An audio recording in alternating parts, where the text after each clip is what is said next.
The meeting will come to order. Welcome, everybody. Thanks for coming this evening. We love having you all here, and it's awesome to see kids because the last board meeting we had no kids. It was the weirdest thing ever. Again, thank you for coming. Roll call, please. Ader? Here. Iannarino? Here. Hunt? Here. Khan? Here. Smoka? Here. Shupai? Here. Wong. Here. All right. The mission of School District 15 is to produce world-class learners by building a connected learning community. I'd like to acknowledge that we have a tornado warning just because I heard somebody's phone going off. We're paying attention to it. We're keeping our eye on it. If there's any reason that we need to move out of the room or evacuate, we will do what the kids do during a tornado drill. We'll give you direction at that time. They'll show the adults what we should do. Yes. All right. Pledge. Good evening, President Shupai, Superintendent Hines, District 15 school board members. My name is Larry Sasso. I'm the proud principal of Thomas Jefferson Elementary School. And on behalf of Mrs. Riemann, my assistant principal, and other staff members that are here, I'm here with some fine young students from Thomas Jefferson. I thought it would be fitting on the anniversary of 9/11 to share why we selected the students that we did. Although Thomas Jefferson is in Hoffman Estates, we actually have students from many different neighborhoods within our community. We have students from Hoffman Estates, Rolling Meadows, Palatine, Arlington Heights, and other neighborhoods within our school district. At TJ, we strive to create a safe, warm learning environment for all of our students. Our motto this year is, "We are TJ. Welcome to our neighborhood." Before you is a group of students that represent the diversity within our school. Each student was selected from the different homerooms within our building. Even though we may come from different neighborhoods, we understand the importance of community, and we celebrate and honor the differences that make all of us unique. I'd like to introduce all the students that are here. I'll just say their first name. If you could just raise your hand. After I've introduced everybody, I'd like everyone to stand for the Pledge of Allegiance. So we have Cooper. Where's Cooper? Oh, there he is. Caitlin, Kyron, Wesley, Hannah, Camilla, Lily, Elizabeth, Sahil, Alexis, Melissa, Christian, Ethan, Andrew, Peyton, Liliana, Ian, Arod, Robbie, Kyle, Samara, Claudia, and Christopher. Would you please all rise? I pledge Allegiance to the flag of the United States of America and to the republic for which it stands, one nation, under God, indivisible, with liberty and justice for all. Mr. Sasso and students from TJ, you did a wonderful job. Thank you for coming out tonight. Thank you. Thank you.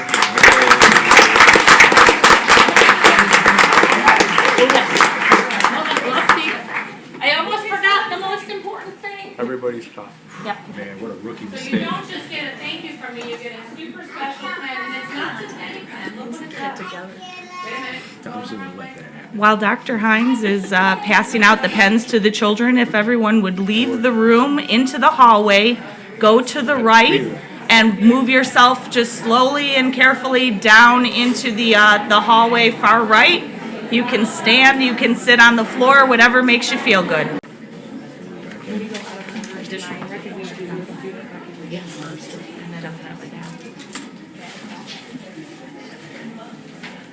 All right, Dr. Hines is going to take over, and we are going to change the order of the agenda a little bit, and we're going to go with student recognitions before staff recognitions. Thank you. Bet you didn't expect to have to practice a fire drill tonight when you came out, so thank you for your cooperation. Tonight it is my pleasure to honor several students, both past and present, for going above and beyond in some of the work that they're doing out in the community or in our schools. So if Erica Johansson, principal of Sanborn, would come up, as well as the young man that she is honoring tonight, Sam Adam.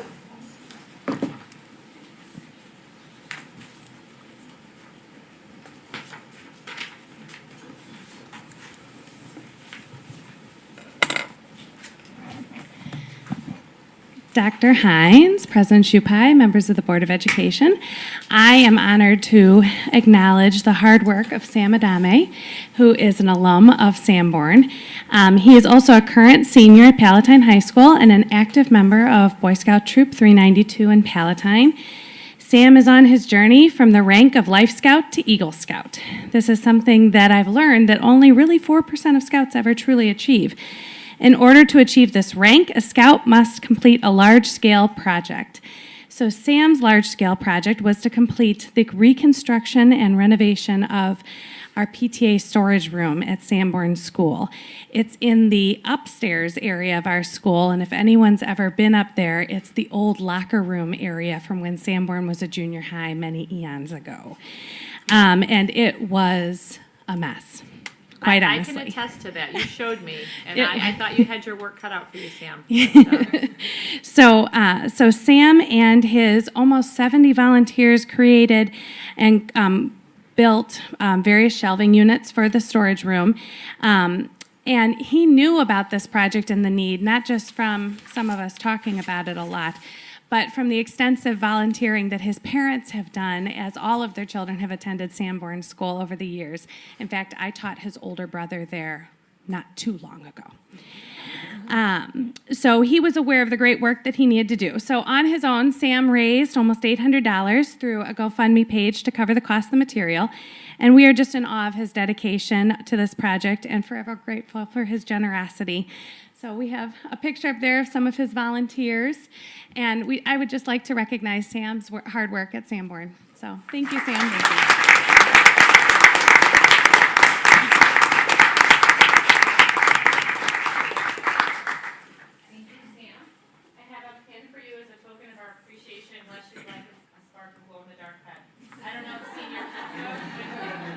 Sam, you can have both also.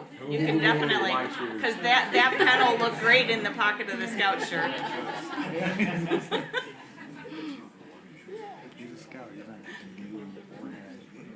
It was up on either Sanborn's Facebook page or maybe Morgan had it on the D15 page, but there were some great pictures. It's on Erica's page, and it truly was like a wow conversion, like a transformation. Truly, like I got a TV show. It really is quite something else. Side business to get you through college. I can see it. All right, next I would like to recognize 4 members of the community for their wonderful volunteerism to bring our community garden to life. If I could please have our Director of Second Language Services, Renee Urbanski, and the Executive Director of the POC, Kathy Mullins, to come up and recognize our family.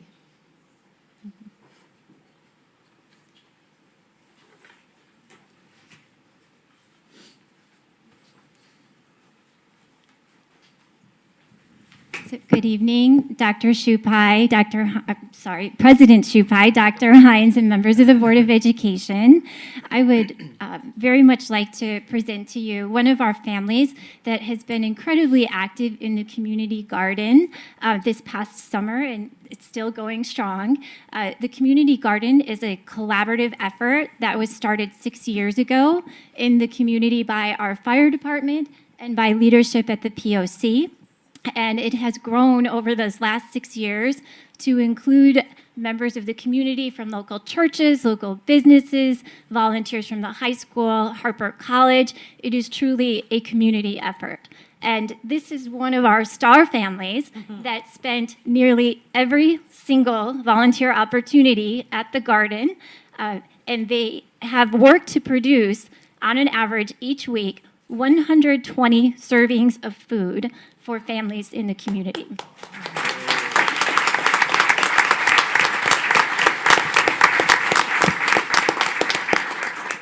So I'd like to just take a moment for each of our family volunteers here just to tell us one thing that they liked especially about their time in the garden. So this is Sophia Reyes, and she is a student, a fourth grade student at Paddock.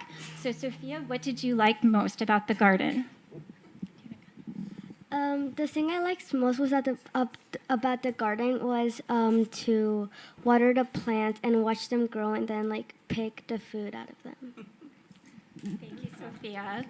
And then we have Jackie Reyes, who is in 8th grade at Plum Grove. And Jackie, what did you enjoy most? My favorite thing was to collect all the fruits and vegetables and like giving them like to POC for other people. Very good. Thank you, Jackie. And then we have Santiago Reyes, who is in 1st grade at Paddock. So Santiago, ¿qué es lo que te gustaba más del jardín? I like to help people.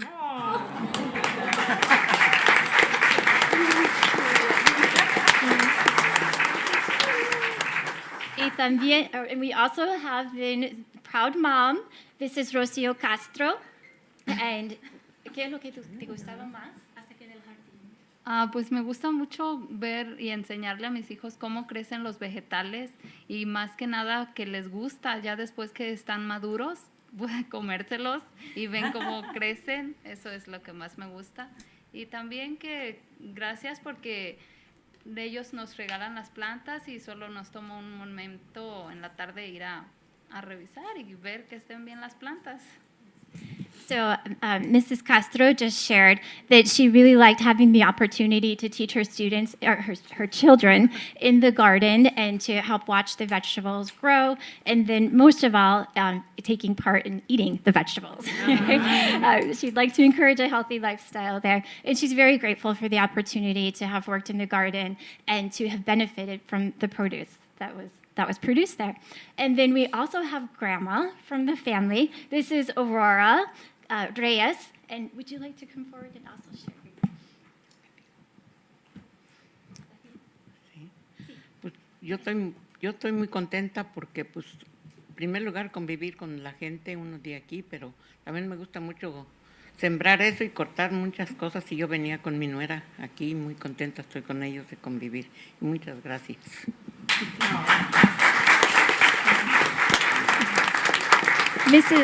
Mrs. Reyes shared that she is especially grateful to have had the opportunity to work in the garden, to come with her family, and to have benefited from this experience. She also grew up on a farm, and so it was really wonderful for her to bring that expertise to this project. So, and on behalf of the family, they actually brought you a product from the garden and have brought Sophia has a sunflower for each of you. How lovely.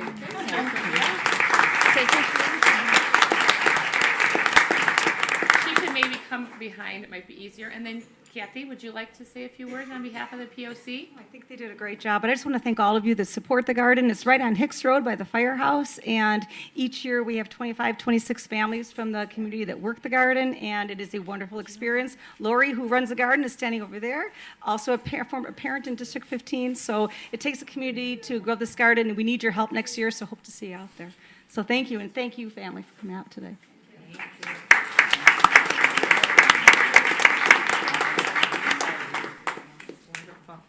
And as a member of the POC Exec Board, I love this organization, so thank you. And we're going to continue to just grow it, pun intended. Thanks. Okay, moving on to staff recognition.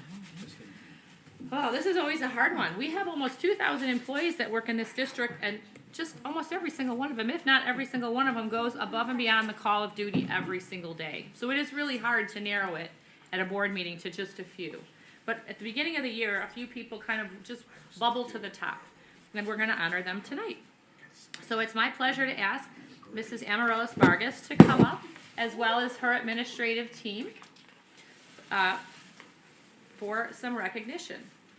So Mrs. Vargas is the head secretary at Lake Louise Elementary School. It's one of our large elementary schools, and it's one of our elementary schools where we have a lot of bilingual families. We had a new registration and enrollment process this year, which proved challenging to many, but she really worked countless hours above and beyond her typical workday to make sure that all of our families, English speaking or otherwise, knew exactly what to do and were able to get their students registered for school. Because of the extra hours that she put in, 24 hours a day, I heard late into the evening, on the weekends, and this information came to me just via some little birdies that work at Lake Louise, or else I wouldn't have known how much above and beyond the call of duty you went to make sure folks were registered. So tonight we are recognizing you for, and I quote from your administrative team, you worked tirelessly to register families and support our enrollment process above and beyond what was asked of her. You also supported enrollment for families from other buildings. So not just Lake Louise, but other buildings, making sure everybody felt welcomed and supported. And as I said, as a result, Lake Louise had almost all of their children enrolled and ready to go on the first day of school without that added stress of coming in and not being on a class list and having to wait in the office to locate moms and dads to finish the process. So thank you very, very much for going above and beyond the call of duty.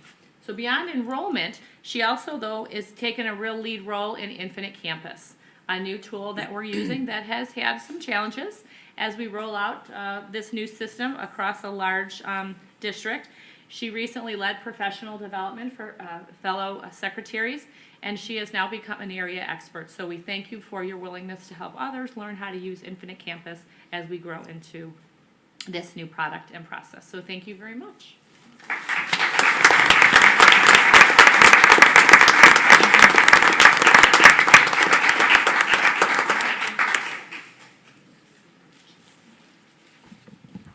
Thank you. It's with great pleasure that I stand up here beside Amaryllis and am able to recognize her for all of her above and beyond work that she has done, not only at our school registering all of our families and helping out other families across the district, but we're so proud and thankful that she was able to help also at the district level with Infinite Campus and sharing her expertise all around. And we are also very, very thankful to have her expertise every day at Lake Louise. So thank you, Amaryllis. You are the heart of our school for sure. Thank you.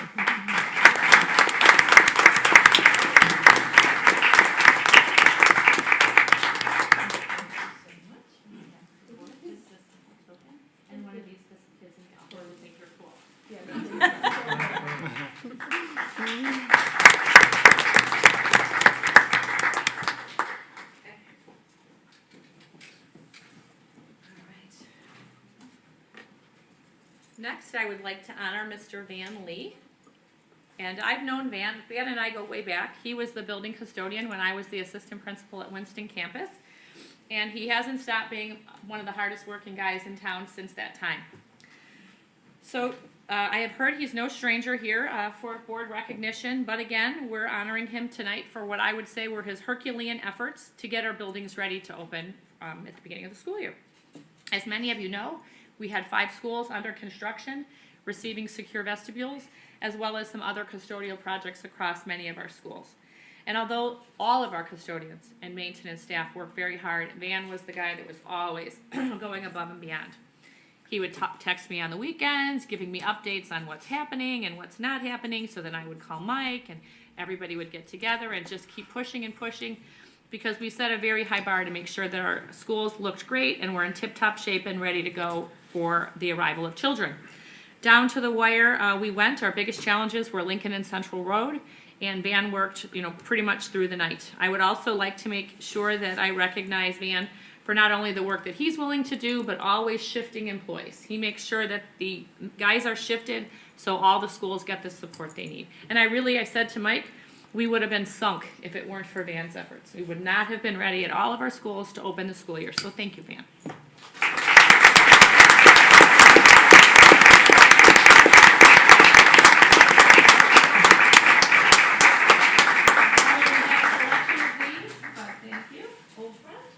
Keep it up. You want a pen?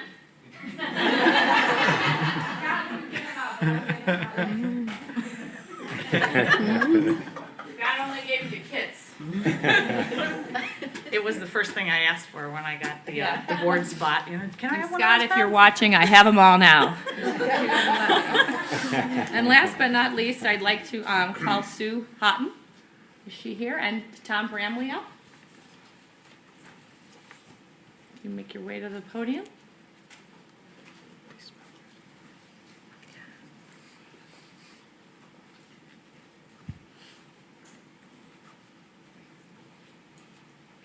You ready? Okay. So Sue Hatton is one of our very dedicated bus drivers who has driven in District 15 for 6 years. And again, I heard from a little birdie that she did something quite impressive and important that we're honoring her for tonight. Above and beyond driving the bus for 6 years. That's challenging in and of itself, right, sometimes? But on this particular day, while driving to her route at Lake Louise School, she saw a young student walking on the frontage road alongside Route 53. Sue immediately stopped the bus, asked the child where she was going. The child explained that she was going to walk home, and Sue insisted and said, "It's not safe for you to do so. Please get on the bus. It's a busy road," and she drove her back to school. And then Lake Louise staff kicked into gear to make sure that the child was able to get home safely. So we're very thankful that Sue showed such agency and concern for the student and made efforts to get her home. We later found out that a Lake County Sheriff's officer also noticed this child on the frontage road, talked to the child momentarily and drove on.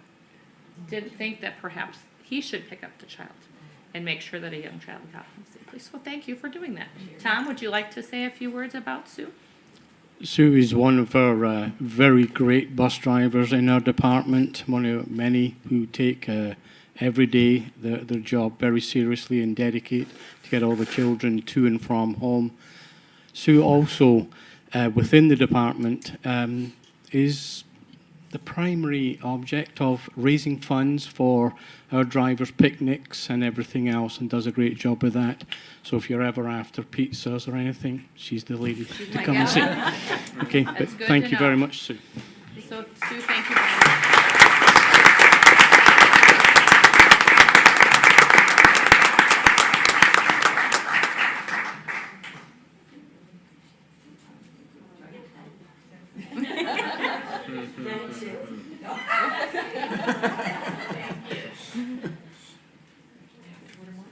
Okay.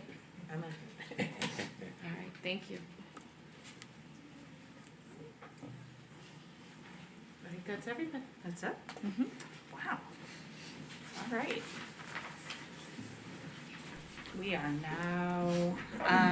We will now open our meeting for public comment.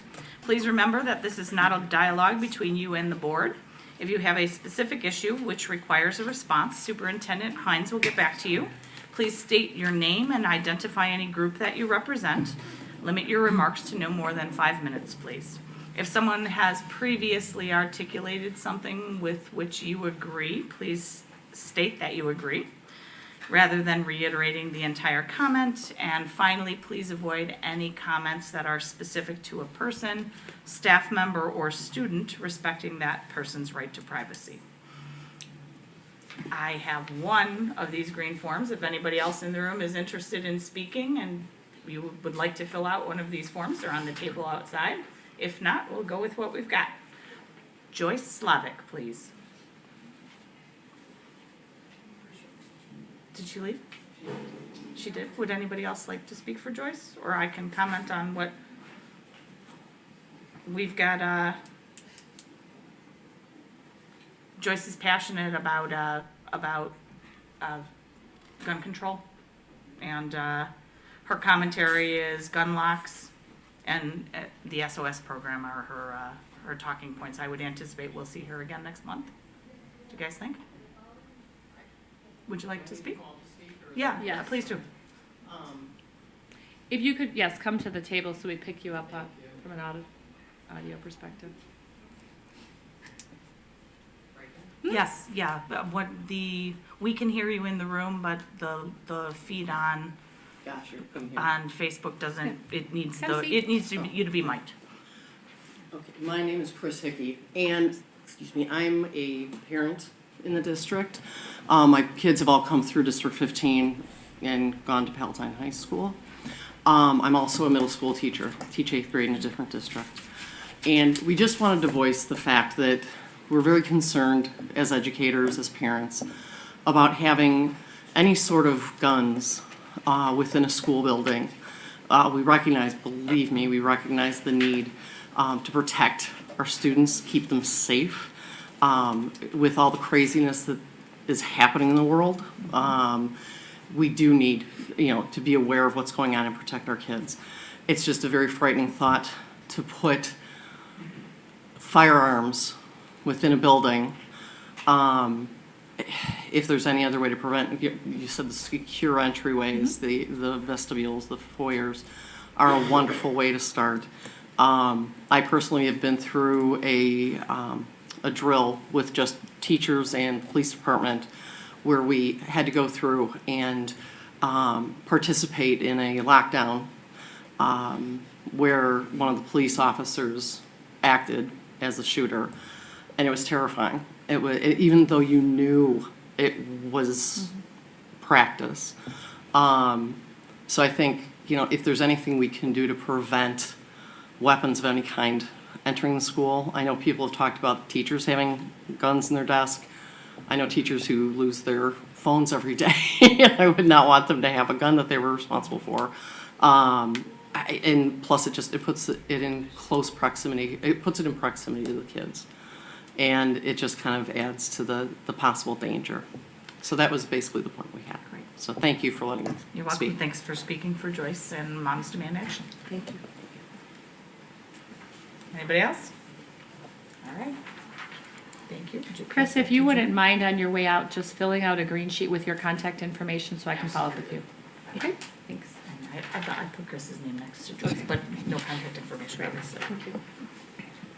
All right, Dr. Hines, superintendent's reports. Wonderful. Okay. So it's been another busy month. Since our last meeting, I'm going to highlight some of the things that we've been working on relative to the public comment. We did have, for the first time ever, a staff safety drill training for our CARE employees.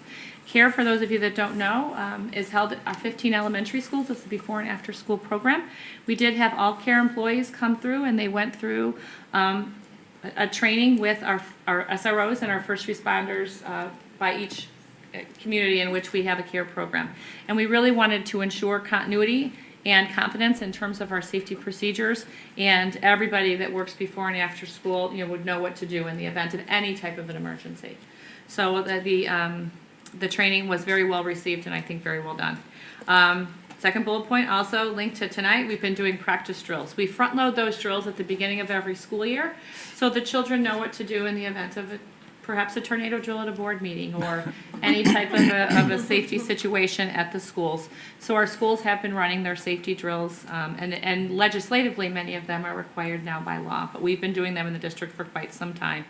I continue to enjoy my school visits. I call them walk and talks with the principals, and we do just that. We walk and we talk. We move our way through the building so I can see what's happening in the schools. It's a highlight of the day.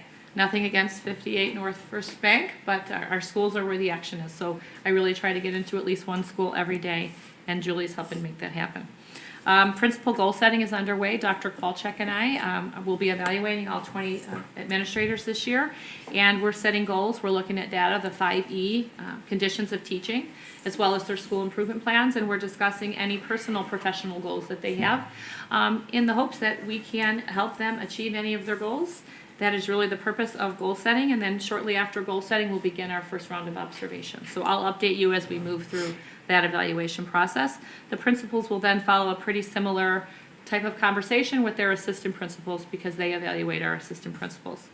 We're in the midst of a strategic plan refresh. We have a lot of good content within our strategic plan. We're just trying to figure out a refresh, and it will be coming to the board because I know, Frank, you want some specifics, some action plans, some details. We're working on that at either the October or November meeting. So that's underway, and Dr. Edgar has been very helpful kind of getting the wheels rolling on that process. Mike will give you a summer update in terms of construction, and Jennifer from STR will talk about feasibility. and the feasibility study that we are about to embark on. But those have been two very active areas since school began. We have been interviewing for the Director of Innovation and Instructional Tech. We will bring that recommendation to you at a later time in the meeting. And it's a little bit different than normal because the gal that we intend to hire has a board meeting next week, and she has to be formally released from her contract by her Board of Education. So it's going to be pending board, allowance that she come to us. You'll be asked to act on that. It's just a little peculiar, and Lisa and I have been working through that one. The OneFive has met a couple times, and Morgan pitched 3 ideas that we have. We worked administratively to figure out what we would want the OneFive to try to focus on, and really looking at a way to sharpen the focus of the OneFive in an effort to get more donors and more people involved in raising additional dollars. So 3 presentations or possibilities were presented. The one idea that I was really excited about was special tablets that we would be able to use with our students that speak Japanese as their first language. It would really quickly allow them to translate anything that was being given to them during school. And they could very quickly use that tablet as a translation tool. We have great Japanese teachers, but they're not there all the time. So this would really be an engagement tool for all of our students. Flexible seating for our libraries is something else that we're very interested in bringing to the district. This would be a multi-year fundraising campaign because it's a lot more expensive than 20 or so tablets. We're excited about that, as well as blessings in a backpack.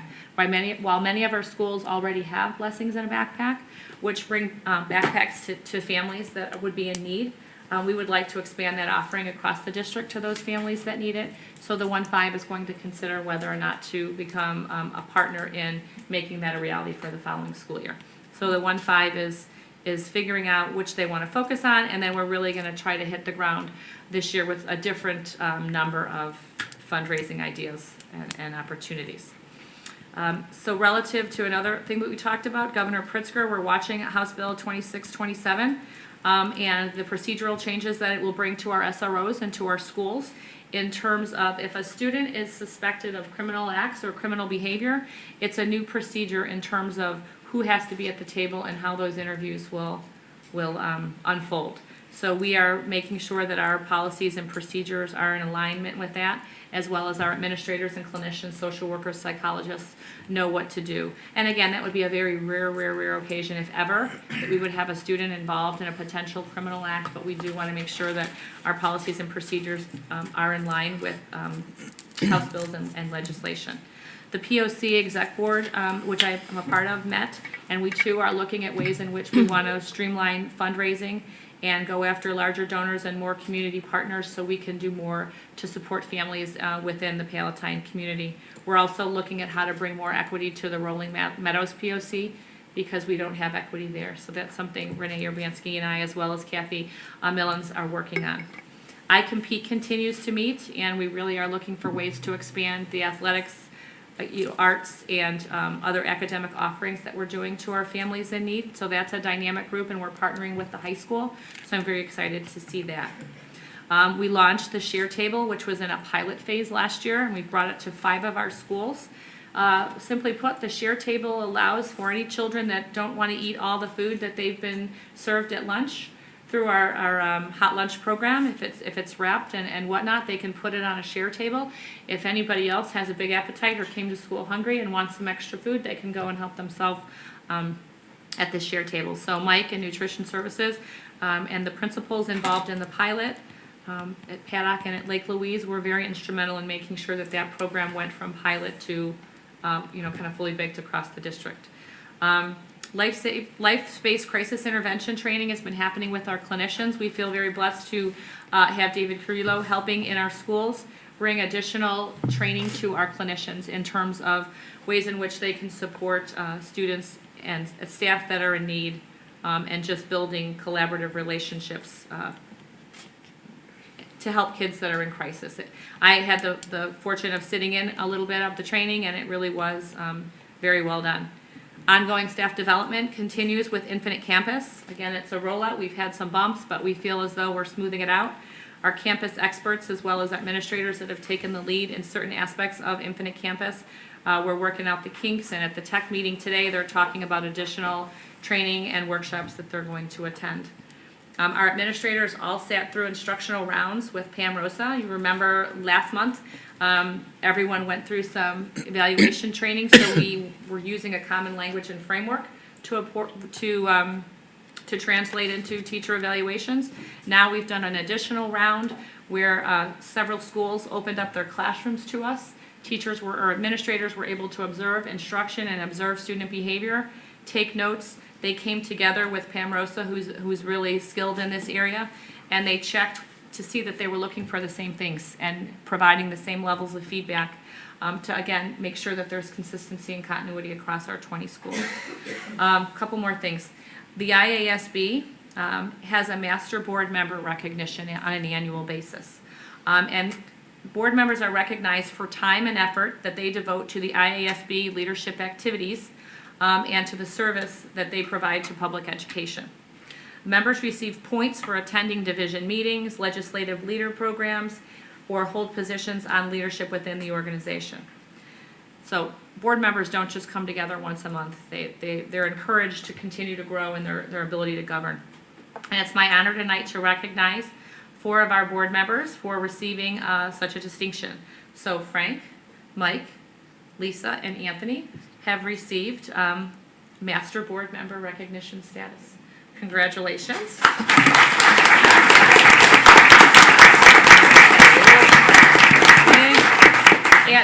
And if you're interested in joining me at the IASB Fall Dinner, which I highly recommend, where the topic will be equity and educational imperative, so who could resist? That's one of our areas of focus. You will be honored at that event. So congratulations, and thank you for your willingness to go above and beyond as board members. And Wenda and Sam that are new, and you'll be next. So that IASB dinner is Wednesday, October 16th. The networking begins at 5:45 with dinner and the program at 6:30. If you're interested in joining, please email Julie, right? Is it Julie or June? Julie? And she will get us registered, and we'll save a table and have lots of fun. Also, another invitation, just to make sure you have it on your calendar, is we have a board dinner with Dr. Holly. Again, he's the author of Culturally and Linguistically Responsive Classrooms. It's one of our biggest initiatives in the district. That meeting will be at 9:25, 5:30 here. I have a formal agenda and details that I will attach to my Friday memo, so you'll know exactly what the event is going to look like. Meg and I were on a call with Dr. Holly, and we're very excited to have that event take place here at Walter R. Sunley. Lastly, if you're interested in the Triple I conference, that's the joint conference between the business managers, the superintendents, and boards of education. That meeting will be Friday, November 22nd through Sunday, November 24th. And it's crowded, but the sessions are fantastic. And I highly recommend you join me. Even if you don't want to go for the whole weekend, because we're in close proximity to Chicago, you could go for a day or an overnight. And again, if you're interested, June, they should RSVP to June, correct? They have forms at their place to fill out. Forms at your place. She's a step ahead of me. And but again, I highly recommend that you join. There's something good for everyone there. And that's my report. Thank you very much. Great report. Clearly a lot of good things going on in the district right now. Introduction of new administrators. Okay, they're all standing in the back. If they could come up to the front, please. My new administrators. So this evening, I have the extreme pleasure of introducing the new administrators working in District 15. And as they make their way up, I will say that I can honestly share that I feel very fortunate to have this many talented new leaders joining the ranks of an already strong leadership team here in District 15.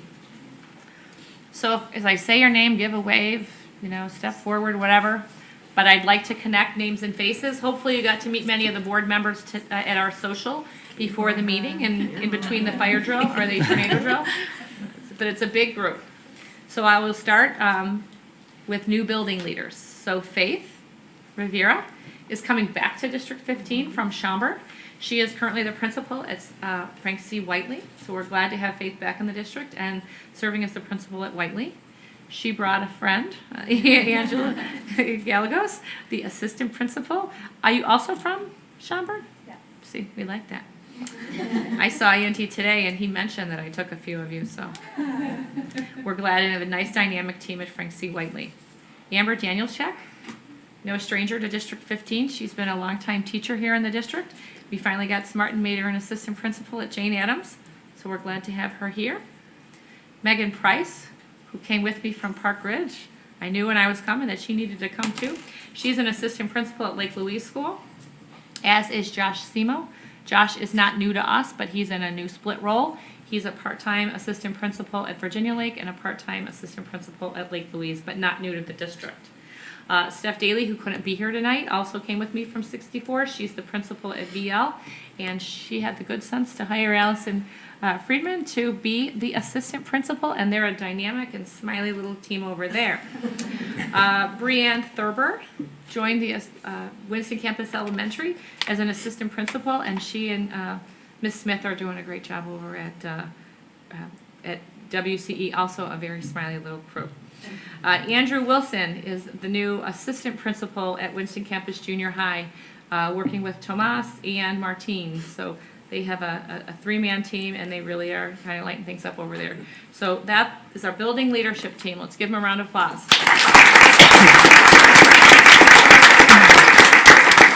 A lot of great work, and you know, how many of you are working harder than you thought you would, right? Everybody. New leaders at the district level, we have a number of them as well.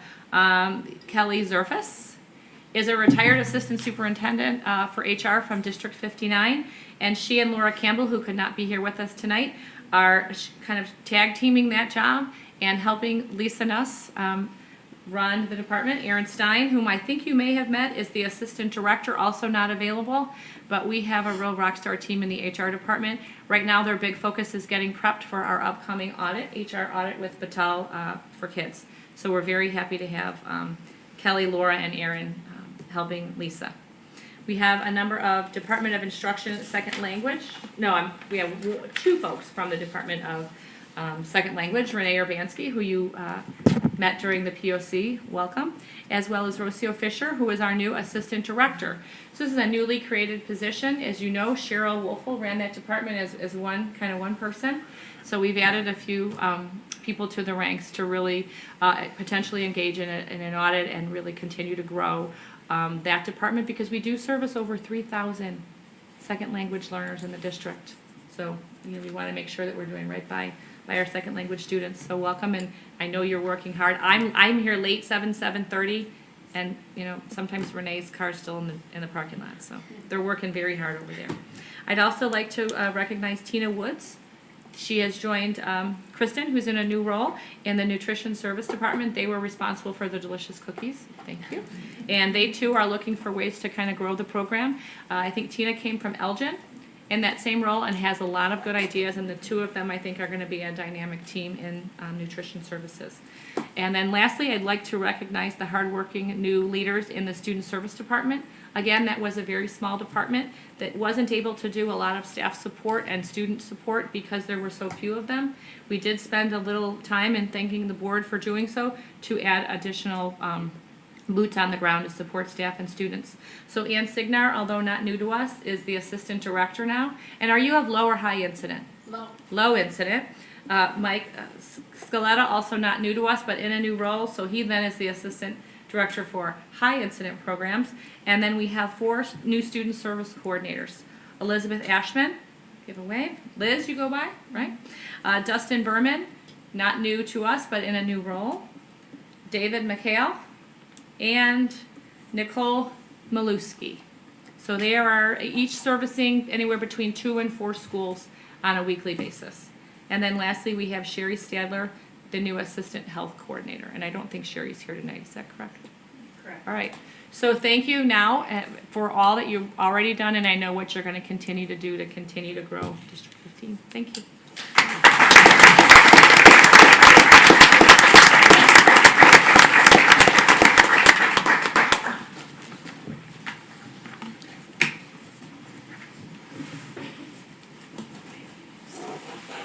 Allergies or cold? Allergies, horrible. Yeah. All right, so it's still in Dr. Hines' section. We're going to go to informational reports. title funding and usage in District 15. Okay, and if Colleen Mullins and Meg Schnorr, Dr. Schnorr could come up for this one. And then they're going to roll right into the overview of culturally, linguistically, and responsive classrooms. The two of them will tag team.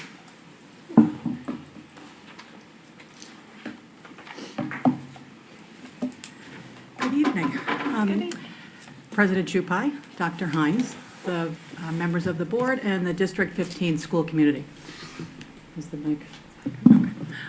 I have the honor this evening of talking through and talking about our federal and grant funding. We do receive quite a bit of money from federal grants and funding, but what I want to be able to do today is get past the acronyms and the buzzwords, which we throw around a lot in education, and talk a little bit about what are these funds, what's the purpose of them, what are some guiding regulations that help us with our decision-making and our spending, and really give kind of just an overview and a cheat sheet, because as Dr. Hines talked about in the last board, we're going to be doing a lot of informational sessions, and you're going to be hearing about a lot of these sources and things being used. So this is just a way to kind of acclimate everyone to what's the purpose of it, and how do we monitor what we're doing. So with that, I just want to give you a little bit of a background for, you're going to be hearing about some things changing over time. Under federal education laws, we had NCLB, No Child Left Behind. That really targeted academic needs solely, in a sense. We're really looking at math and literacy growth and just kind of at risk in those areas. Under ESSA, Every Student Succeeds Act, we really now look at the whole child. We know that every area from nutrition to parent involvement and support to culturally linguistic responsive instruction, every area is what really makes a difference for every student. So with that, you're going to see that some of the ways that we use the money has broadened somewhat in some ways and narrowed in others. But what it does is it really helps us to look at what our students' needs are that we can use federal funding to supplement state and local funds.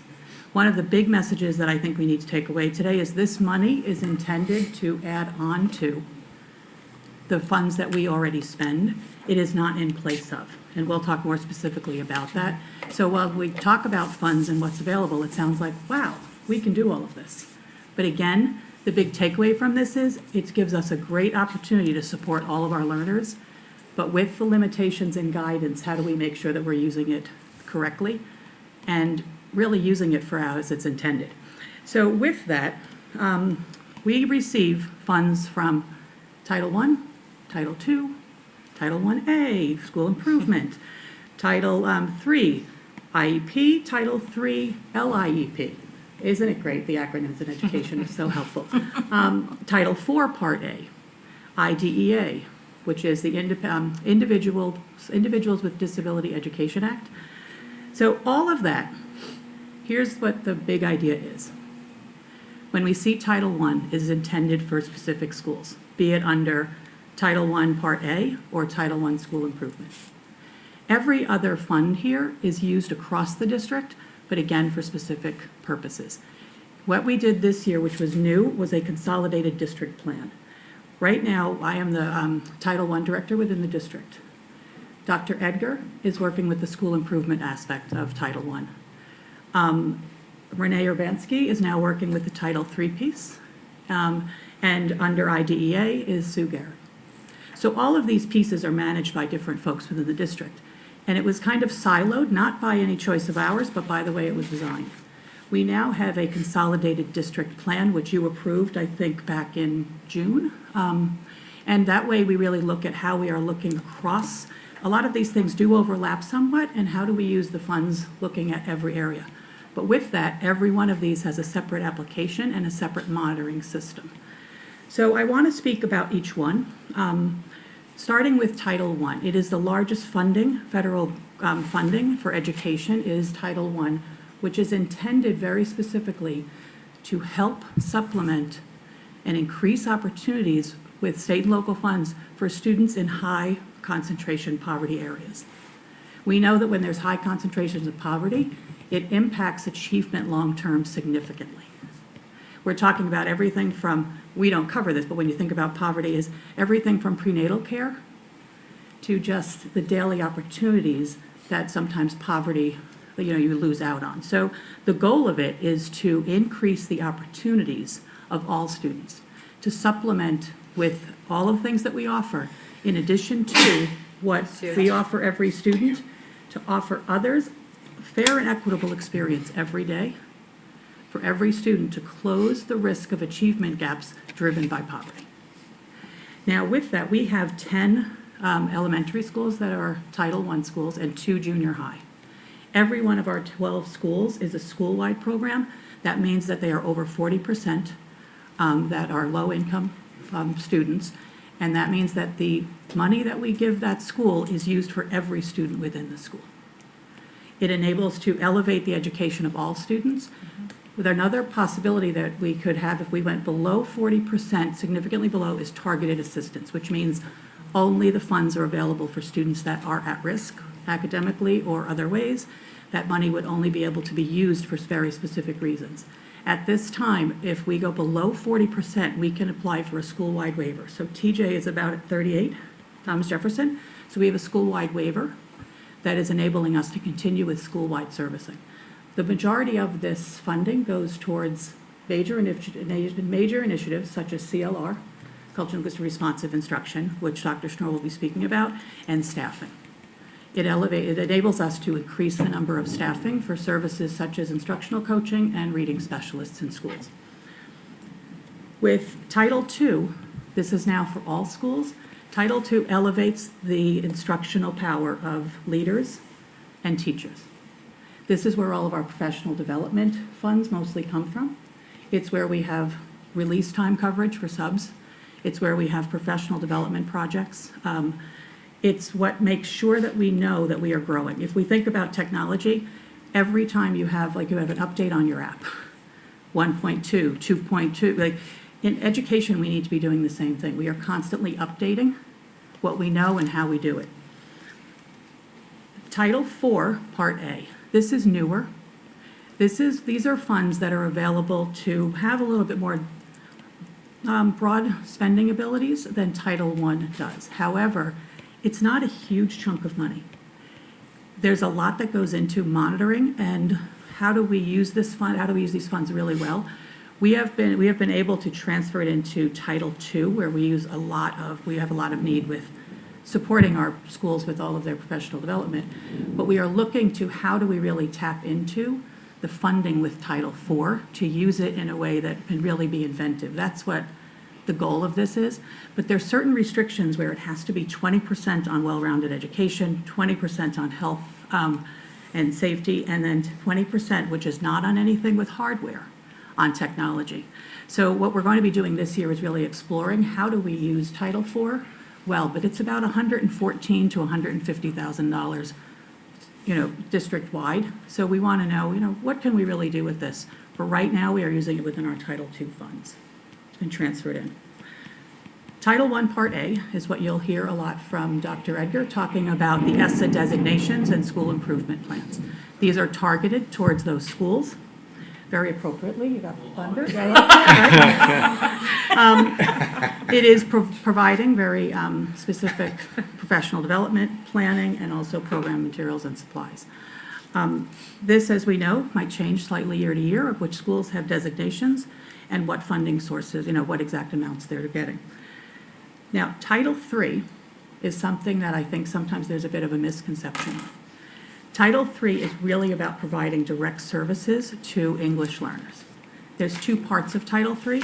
One is language instruction for all EL students, which means they are currently English learners. They're still receiving the access assessment. We are providing them with instruction in increasing their English language proficiency so that they have the achievement as they're going through school. The other part of Title III is the immigrant education program. These funds are targeted to support students that are born outside of the United States, have been in the country for less than 3 full years, and are enrolled in one of our schools. So when we are spending things, it is always mindful of who is the target audience with this? Are we reaching those students that the government is giving us extra funds because they know the needs of different students carry other expenses and opportunities. So each one of these funds, like I said, really is directed towards different students within our school communities. With IDEA, it's really targeting towards our students with special needs. This is not a grant, it is part of federal funding. It is used primarily, I would say, and again, Dr. Sue Gehring will be able to speak to this more throughout the year as she's talking about her programming. It is used a lot in staffing, a lot in some programs. We still use Title II funding to support professional development, to supplement professional development within IDEA, within all of the other grants. But with IDEA, you're really targeting students with special needs in the services that we know we want to be, like, the government recognizes the fact that local and state governments can sometimes not fill the need financially with all students. So thinking about what we get about 2.3 on average year to year with Title I. Sounds like a ton of money. When we first get our first allocation, it's usually about 1.6, 1.7. That is spent all on our staffing. We don't know what opportunities we have for other things until we have our final allocation. Right now, we are using it for staffing and CLR and extended day programs and our summer school program. Our summer school program from Title I is for the schools that are Title I school-wide designated schools, but any student within that we have said they need an extended, an extended experience, they can participate. For Title I school improvement, it's about $127,000, but each school is designated a set amount. For Title II, it's on average about $340,000. Sounds like a lot of money when we start talking about all of this. Like I said before, though, we use it well. I think that the district should be proud of how it uses its funding, but it's not just an open, for a lack of a better term, cash cow. With Title III, about $335,000, the $97,000 for the immigrant education. Title IV, that's about $114,000 that we have merged into Title II. And then we have the IDEA, which supports both the flow-through, as they call it, for students with special needs, and then preschool support. So with every one of these, it sounds great, but we have to think about supplant versus supplement. We cannot use these funds for things that the district is expected to provide all students. It's in addition to. If we think about it, everyone is going to get pizza. But what is on each individual slice is going to be the supports that specific students need, and that's where the funding comes into place. That's where we say, okay, now with this slice, you're going to get this topping, and this is the funding source it's going to come from. One of the things that is changing under ESSA is that we will be looking at title, supplant versus supplement. What I've been working with Mike Adamczyk on is creating a resource allocation methodology, which we are expected to have as we're looking at our funding to make sure that we are title neutral. That means that when we look at our per pupil cost across the district, we can say we can operate our schools for all students with our state and local funds, but we use the grant funding for Title I to then add on to that, to increase the opportunities and the supports we are giving students at schools with high concentrations of poverty. With all of that, sounds great, but we have the Guaranteed Accountability and Transparency Act that's going to make sure we give the right slice of pizza with the right toppings to the right students. We have reports regularly that we are doing, quarterly reports. Each grant has different guidelines as to how they report this spending, expenditure reports, deliverables, measurables, and we also have, so where I'm looking for, this is where I'm in literacy and not math. I do actually, the expenditure reports, which we also have quarterly expenditure reports. So what data does is it monitors throughout. It helps us look and say, are we doing right by our students and by the expectations and the guidelines? But it also helps the state regulate it over time versus doing just one big audit. So with that, just a few things that we talk about. I mentioned the Consolidated District Plan. We also have private school equitable share. All of these grants have to include the private schools within our districts. Title I, the funds follow the students, so that includes schools that are even outside of our districts, if that's where our students are going. But all of the other grants happen when the students are within our district boundaries. With that, it means that we have certain, we must provide the students, the families, and the staff, depending on the grant, X amount of their fair share. So within Title II, we know that they are getting a percentage. Within Title I, we look to see where are the students that may need additional support. Do they fit within the guidelines of free and reduced? And then where are the funds, how can we support the schools with using those? And then the monitoring reporting, as I said before, every grant has different guidelines with that. But they all are following the accountability piece of this is what it's intended for. What services are allowable? Are they reasonable? And how can we account for everything that we're spending? So when we think about supplemental federal funds, the bottom line of it is that everyone is going to reach the summit because we are able to support the different needs of different learners in addition to what we're doing for all.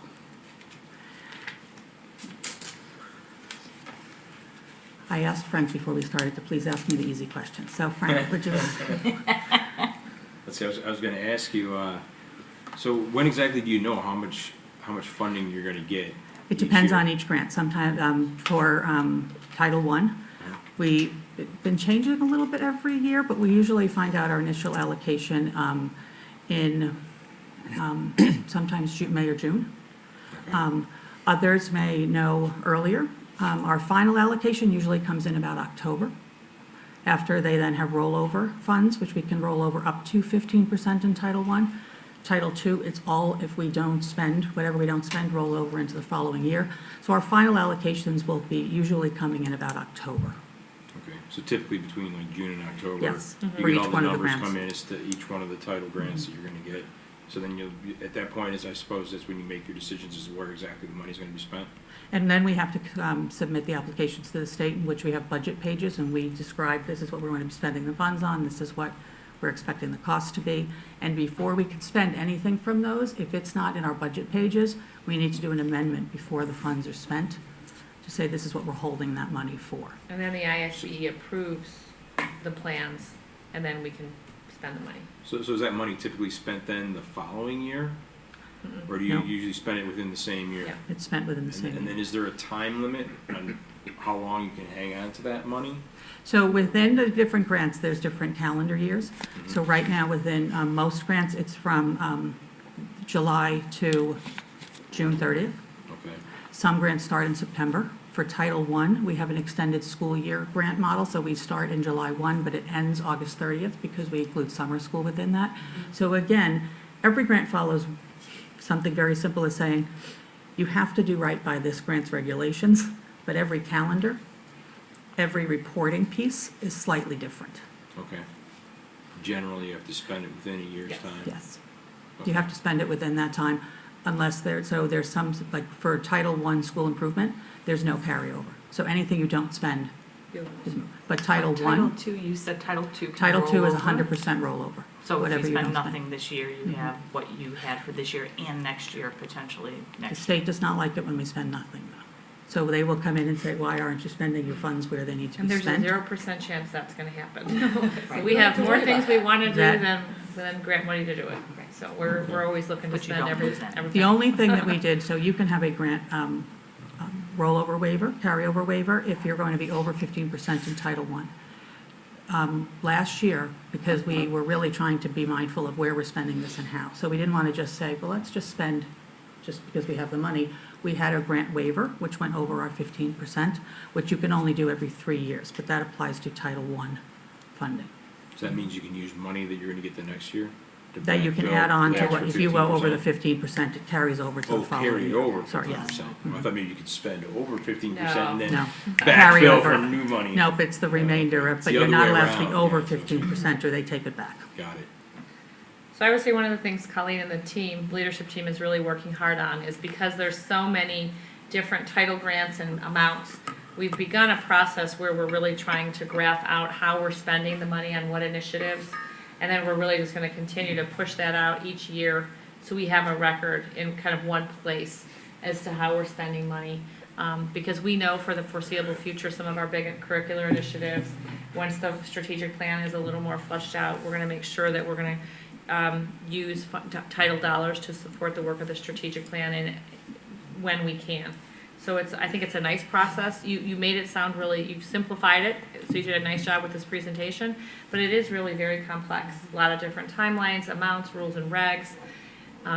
Grant dollars are a godsend to any district, certainly a district of this size and level of diversity, but there is a lot to managing the grants and really maximizing how we spend those dollars. So I think, Colleen and every other leader that's really involved in making sure that we're maximizing these dollars, it's no easy feat.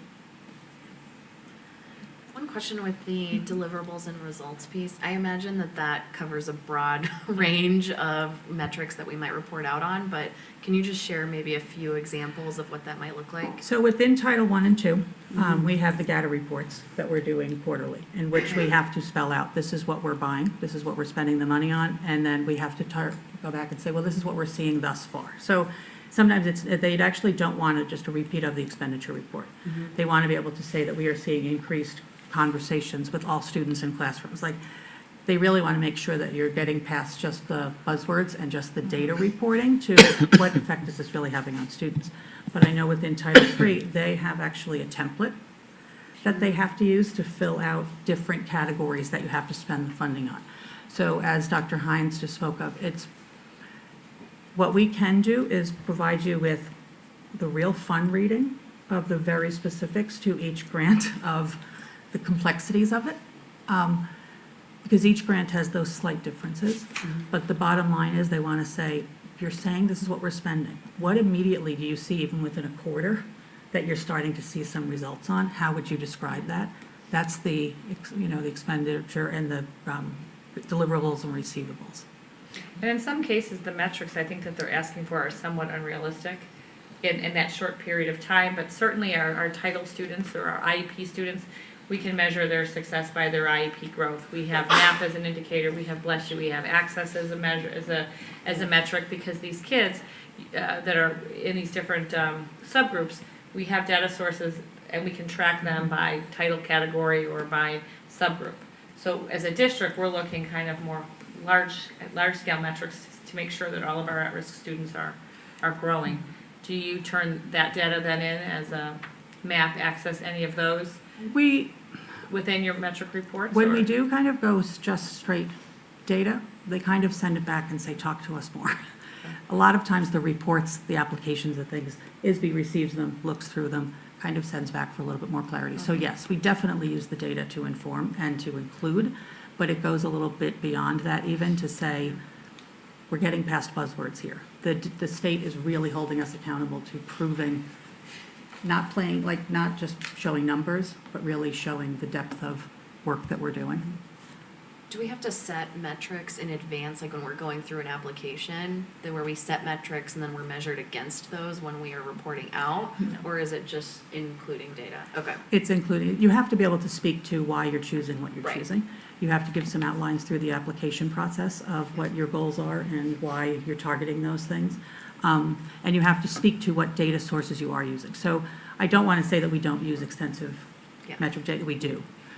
But we also then look to the whys and the root causes behind that, and that's what we're speaking to a lot with the services that we're providing. Okay, great. Thank you.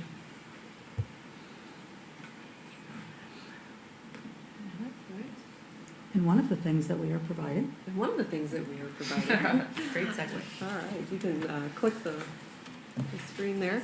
I'm thrilled to be able to give a board presentation about something that's very near and dear to my heart. It was very small and in its infancy just 2 years ago when we were working with Cheryl Wolfel, and she had brought in culturally and linguistically responsive teaching for her bilingual staff, and the Department of Instruction had an aha moment that we had finally found what it was that we needed to start teaching our students differently across the district. And that was when we started looking into the schools that we wanted to start our pilot with, and those schools were Winston Campus Junior High and Jane Addams Elementary School. So thrilled to be able to talk to you tonight about the work of Dr. Shiraki Holly, who is the Executive Director of the Institute for Culturally and Linguistically Responsive Instruction. It's a nonprofit agency that's dedicated to changing the mindsets of teachers and helping them become more inclusive and to validate and affirm the cultures of the students who are coming into their classroom. Now, when people think about culture, a lot of times their thoughts go immediately to race or ethnicity. But if you look at the screen, you can see that the rings of culture show us that culture is so much more than race and ethnicity. It includes age, orientation, gender, ethnicity, of course, nationality, religion, and socioeconomic status. Now, if you look at all of those rings, we could be exactly the same as our students except for one ring. Anybody know what it is? Think about a teacher in front of the class. So it's age, right? Yeah. Why is age part of culture? Age is part of culture because we experience the world based on our age. Now, today being 9/11, I know that everyone in this room experienced 9/11. We all experienced it in a different way. Our students are experiencing it in a different way because they weren't here. So the same way is true that our teachers in our classroom might not know what their kids are bringing to them based on their age. So you ever notice that you can't go a day without hearing about millennials in the news? Okay, so millennials are big news, right? Because the vast changes that occurred in the world while they were growing up, right? And the way they experienced growing up is changing their view of the world as adults. Well, guess what? The students who are in our classrooms right now are experiencing changes even faster. Regardless of their culture, the age that they are growing up in is making teaching needing to be different. Okay? Think about it. Third graders right now were born during the Obama administration. They're in third grade during the Trump administration. Personally, I was in third grade during Jimmy Carter's administration. Things are a little bit different. Similar to in 1980, I doubt that my parents expected the same teaching methods to be in place that were in place in 1940. That's not right. So just because the way we experienced school was the way we experienced it and we turned out fine, doesn't mean that we need to turn a blind eye to the fact that our kids need something different. And that is what CLR is bringing to us. It's bringing our teachers the ability to validate and affirm. They're making what the kids are bringing to them every day, they're making it okay. They're building relationships with them. There's statistical research that shows that kids will work more for a teacher that they like than a teacher that they respect. And if you're going to like someone, you have to build that relationship. How do you build a relationship with someone you feel that you have absolutely nothing in common with? The answer is CLR, and the best thing about it is it works. Next slide. CLR is covering several different aspects of teaching. We were looking at attention signals. How do you get attention of 30 students in your classroom when they're all working on something different? Some students are working with different languages. Some students may have disabilities. How do you get attention of all your students? What kind of movement activities? Kids need to get up and move these days. They're not going to be sitting in rows and paying attention strictly to the teacher. They need to get up, they need to move around, they need to have more visuals. Response protocols. We presented, it's mostly of this board, but 2 years ago we presented a district achievement report that showed that our students were having difficulties with oral language proficiency. And we shared with you that oral language proficiency was not just for students who were bilingual, that it could happen with monolingual students. Response protocols are what get our students talking, and the students that are talking are the students that are learning. Different from in the 1940s and even the 1980s, where the very quiet classroom was prized. That was a great teacher, right? The teacher who could keep everybody quiet. That's not what we're looking for anymore. We're looking for students to be talking to each other and sharing their differences and sharing their similarities. CLR helps us do that. Extended collaboration. Classroom management is a big area that CLR is helping us with. How do you get all of these students who are so different to realize that they have school behaviors and then they have cultural behaviors, and how do you blend the two while making the cultural behaviors still okay? Cultural behaviors are not something that we want to tell students they need to get rid of, but we need to help them assimilate to school culture. So the end goal is that eventually all of our schools within the next 3 years would be able to be CLR schools. Currently, we have 6 schools that are in full implementation, which means that they've had 2 full days of training with Dr. Holly, and they have begun at least 1, if not 2 rounds of coaching cycles. The coaching cycles involve the teacher having some release time and being able to meet with a CLR coach directly and talking about what's going well in their classroom and what they would really like to address.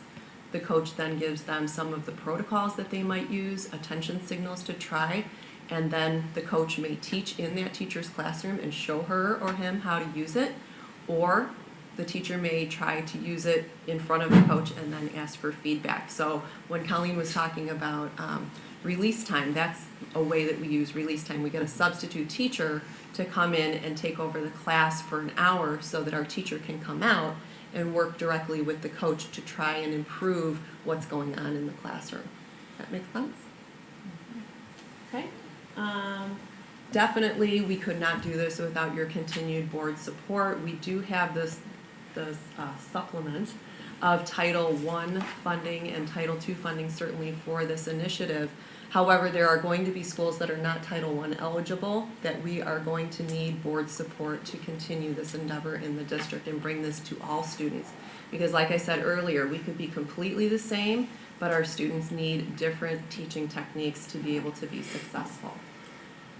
The thing I'm most excited to bring to you is the fact that we have a lab school, which if you're not familiar with lab schools, it's a classroom, it's an exemplar, and our teacher and our instructional coach, who is in charge of CLR in the district, have worked very hard to establish community in this classroom. It's a remarkable place to be if you're ever having a bad day. I know Lori and I have frequented the classroom already. All of the Not because we're protocols- having bad days, just No, because we love just it. because we love it. And the protocols are in place, the initiatives are in place to help the students realize what they have in common with each other and how they're different and how they can respect that. We have a quick video that Morgan put together that can show you what's going on in the lab classroom. But I just want to tell you that we have some opportunities for you to visit the lab classroom if you're able to. I believe one of the dates is September 19th from 10 to 10:30 and then September 24th from 10 to 10:30. At that time, the teachers are going to be working with the students on one of the response protocols that's called Graffiti Talk. And if you're unable to make it, we've already made a video for staff to view who are looking to implement the protocols at the various buildings where we are implementing. I know I've heard from some of you that have RSVP'd that you're going to come, and if you can make it, that would be, you will not be sorry. It would be really cool also in advance of Dr. Holly's visit. So I don't know if the audio is plugged in, Morgan? You're just going to hit the microphone and Okay. So this is a video that Morgan put together, and it gives you the perspective of the classroom teachers as well as some of the awesome kids who are going to come and do the pledge next month. So maybe you can ask them some questions yourselves. Sure.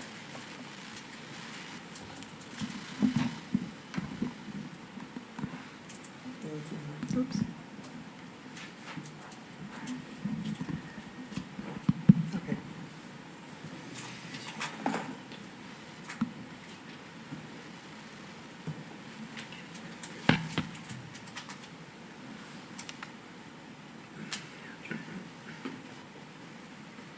Okay, friends, so at your desk, you have your privacy folder. So today what we did in room 130 in our lab classroom is we looked at a part 2 lesson about rings of culture. Yesterday, Mrs. Pop and myself identified our layers of our identity through the rings of culture, and today we brought the kids back to reflect a little bit about our thoughts that ran through our head last night. So that was a big part of my growing up, is because I had 4 siblings, we had to rely on each other. We have a lot in common, Mrs. Pop and myself. We have some differences, but more similarities. And both of those are important. We then brought them back to their seats and for the first time tried a put your 2 cents in protocol, which was a discussion protocol. And our purpose was to get them to share ideas and think about the commonalities and differences at their table. I use Catholic too, and I'm Irish,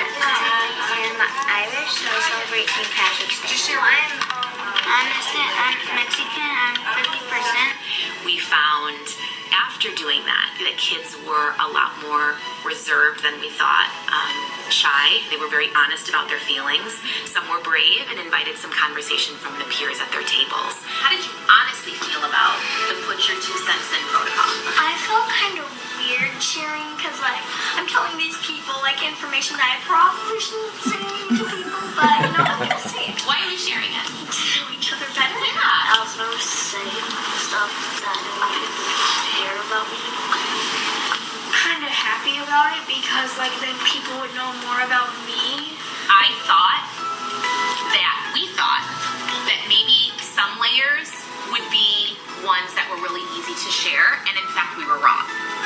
Okay, this was an activity that really made you be courageous, right? And Khalil, you were shy. That's an honest word, and thanks for saying that because that helps us learn a lot. Let's do the queen clap. Mrs. Pop, you want to lead this one? Ready? 1, 2, 3.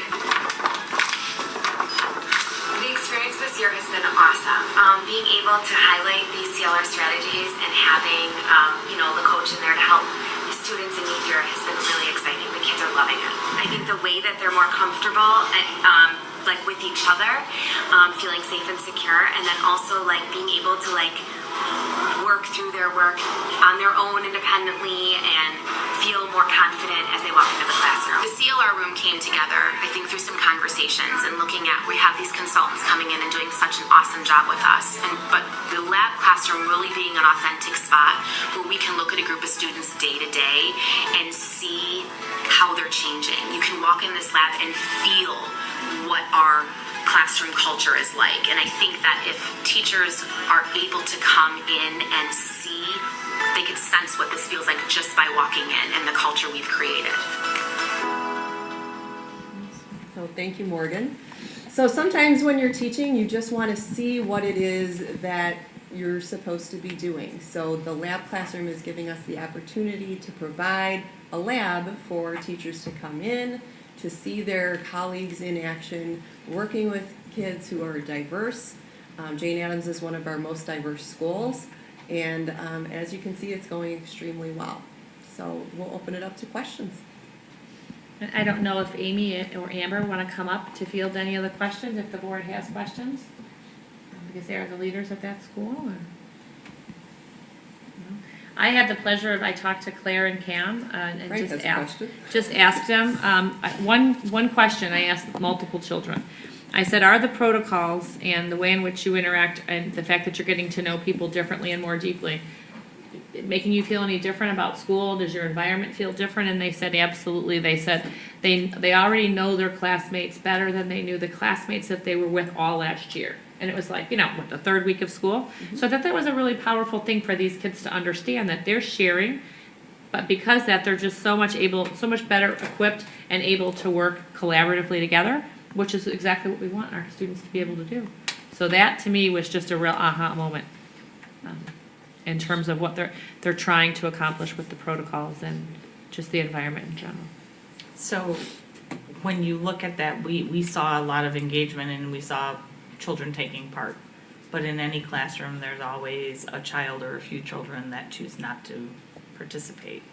Are we seeing that in the lab classroom also?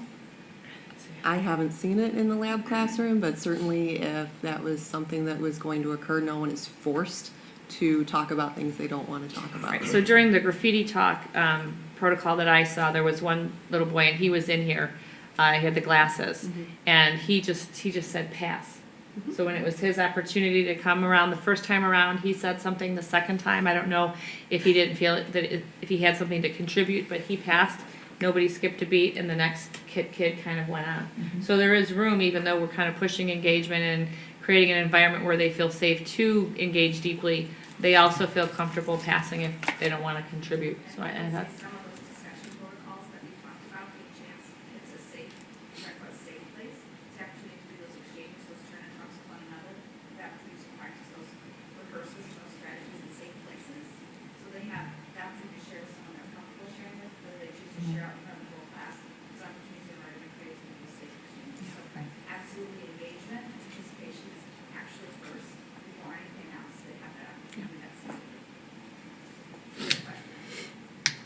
So how often do they do the getting to know you sessions? Well, that would be the start of the school year where they So start do to that right build at the their beginning, and community. then, Yeah, what you're how does it seeing, roll out? I guess. Well, there's probably a lot more detail you can give right now. Yeah. So I guess I'll find out more when I check it out. Yeah. I'm just kind of curious as to how much time is spent, and how does it dovetail into the instructional part. it's a lot of front loading to get the students to be comfortable with each other, but once they're comfortable with each other and they start to learn the protocols, because there's only a certain number of protocols, and it's really interesting when you hit one that they know and that they like, they'll say, oh, we're going to do the campfire protocol, and the kids go, yay. And they're focusing on 3 a month. Yeah. When you and I met with the coach, excuse me, I'm in a crazy allergy night, and I'm going to lose my voice, which is traumatic for me.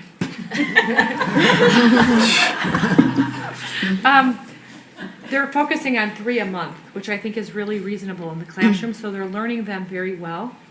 They're practicing them, but then as each month goes on, it's going to spiral. They're going to build, they're going to add more protocols to the repertoire, they're going to revisit past protocols, like the whip around and whatnot, and the graffiti talk. They're going to learn new ones. So eventually, by the end of the year, they're going to just have a variety of different protocols that you'll use based on what it is that you're having the kids learning about or engaging over. So right now, they've identified 3 as a way to just make it manageable in new classrooms. And then our one coach that we have can also then replicate how she's rolling things out at Jane Addams as our lab school across other schools. So the lab classroom is really a force multiplier, because now the students, their 6th grade teacher can come down to the lab classroom and avail herself to all of the protocols that all of these kids are already going to know. So they don't have to go through the process of learning all the protocols next year, because they already know them. They can hit the ground running, get to know each other first, but then all of the response protocols and everything has been laid out for them. I can't say enough about the 2 ladies that we have in charge. Wonderful. In that classroom. Absolutely wonderful, above and beyond, and amazingly passionate. And I think also that thinking about the other academic areas, so with Founders of Vanilla Classroom, with our math workshop model, with Envision, all of that, the beginning of school is about building that learning community within. So the way that we teach has really changed too. We need to make sure that schools, there's a stance of almost a vulnerability of our community learners, that they're more risk-taking. So this actually really supports so the first 6 weeks within Founders Vanilla Classroom is building the learning community within your classroom. So this actually helps scaffold that as well as the mini lessons and the other things you're doing within that. Within Envision, it sets up every other curriculum area to be even more successful in a actually, I think, more timely way than sometimes it's happened in the past. And we'll be able to provide you with the videos that we're going to continue to make. So if you're interested in seeing how the protocols work and seeing the kids in action, you can follow along with us. So are the protocols different for each grade level? No, they're very similar. So there's ways of making the campfire protocol appropriate for 7th and 8th graders as well as 1st and 2nd graders. I saw a lesson today on character and race and culture. They're doing it through reading, so it was a very culturally relevant text. Students were taking the race and culture and putting it into a character and story. They've already transcended that into literature, so I think that connection's already been made. To answer your question about community learning, each class in our schools that we have, now we have the same universal callback, so as a teacher will say bring it, and I'll say bring it back. So it's transcended, as you said, throughout our whole school campus, so that everybody's kind of jumping together to make that not just the lab school, but our whole school. I think it's really nice. And one of the goals that we have for the coach over the course of this year is to start working with Winston Campus Junior High to identify a classroom there that we can replicate. So then the kids have the extension of going from Jane Addams to going to Winston Campus Junior High to continue their success. Very exciting. Thank you both. And Jane Addams, you're doing a great job with the lab school. Really appreciate it. Okay. Facility feasibility plan? Over, Jen from STR, you're here, correct? And Mike, I don't know if you're going to come up and join her or if you think Jen can do this. She's probably got this, right? She got this. So Jen, as those of you know, is our architect from STR Partners. And you should have received in your packet a draft proposal for the TJ feasibility study. Jem's going to move through the proposal. We'll focus primarily, bless you. Thank you. On phase one, because as it said in the written report, this is going to evolve as we complete each phase. It will certainly guide how we're going to and what we need to do next. Ready? Okay, good evening, everyone. So yeah, I think it was clear what came out of the last board meeting with the really dynamic discussion we had then was there was a lot of really good work that was happening, but things were kind of happening in a silo. So we're taking this opportunity to kind of step back, take a holistic approach, and try to build upon what was happening with the Boundary Task Force and some of the other community goals that came out of their work, and see how we can make that work best for the district. So as Dr. Hines mentioned, we have a proposal put together to look at some facility feasibility studies and how we can move forward with some of these goals. And I've divided into phases because I think what was clear out of the Boundary Task Force was that some of the community goals may require change to how some of the schools are being used. So first we would like to focus on Thomas Jefferson Elementary School to find out if it is feasible for that to actually convert to a junior high. And additionally, while we're doing that study, we can also take a look and see if that is feasible to also become a middle school. I think looking farther down the line, there may be some initiatives of trying to achieve full day kindergarten. That may mean that you need more space at the elementary schools, and therefore maybe you do need to convert to middle schools instead of junior highs, not only for the facility, to make facilities work, but really the main goal is to make your curriculum work for best practices in education right now. So while we're doing the TJ study, we can also take a look at that as a middle school, and if those become viable, then we would extend that study into whether or not all of the junior highs, what needs to happen in order to make all the junior highs convert to a middle school. So that's kind of our phase one. I think that we would like to do those studies, gain consensus on how to move forward, and that's going to better inform what phase two studies will be.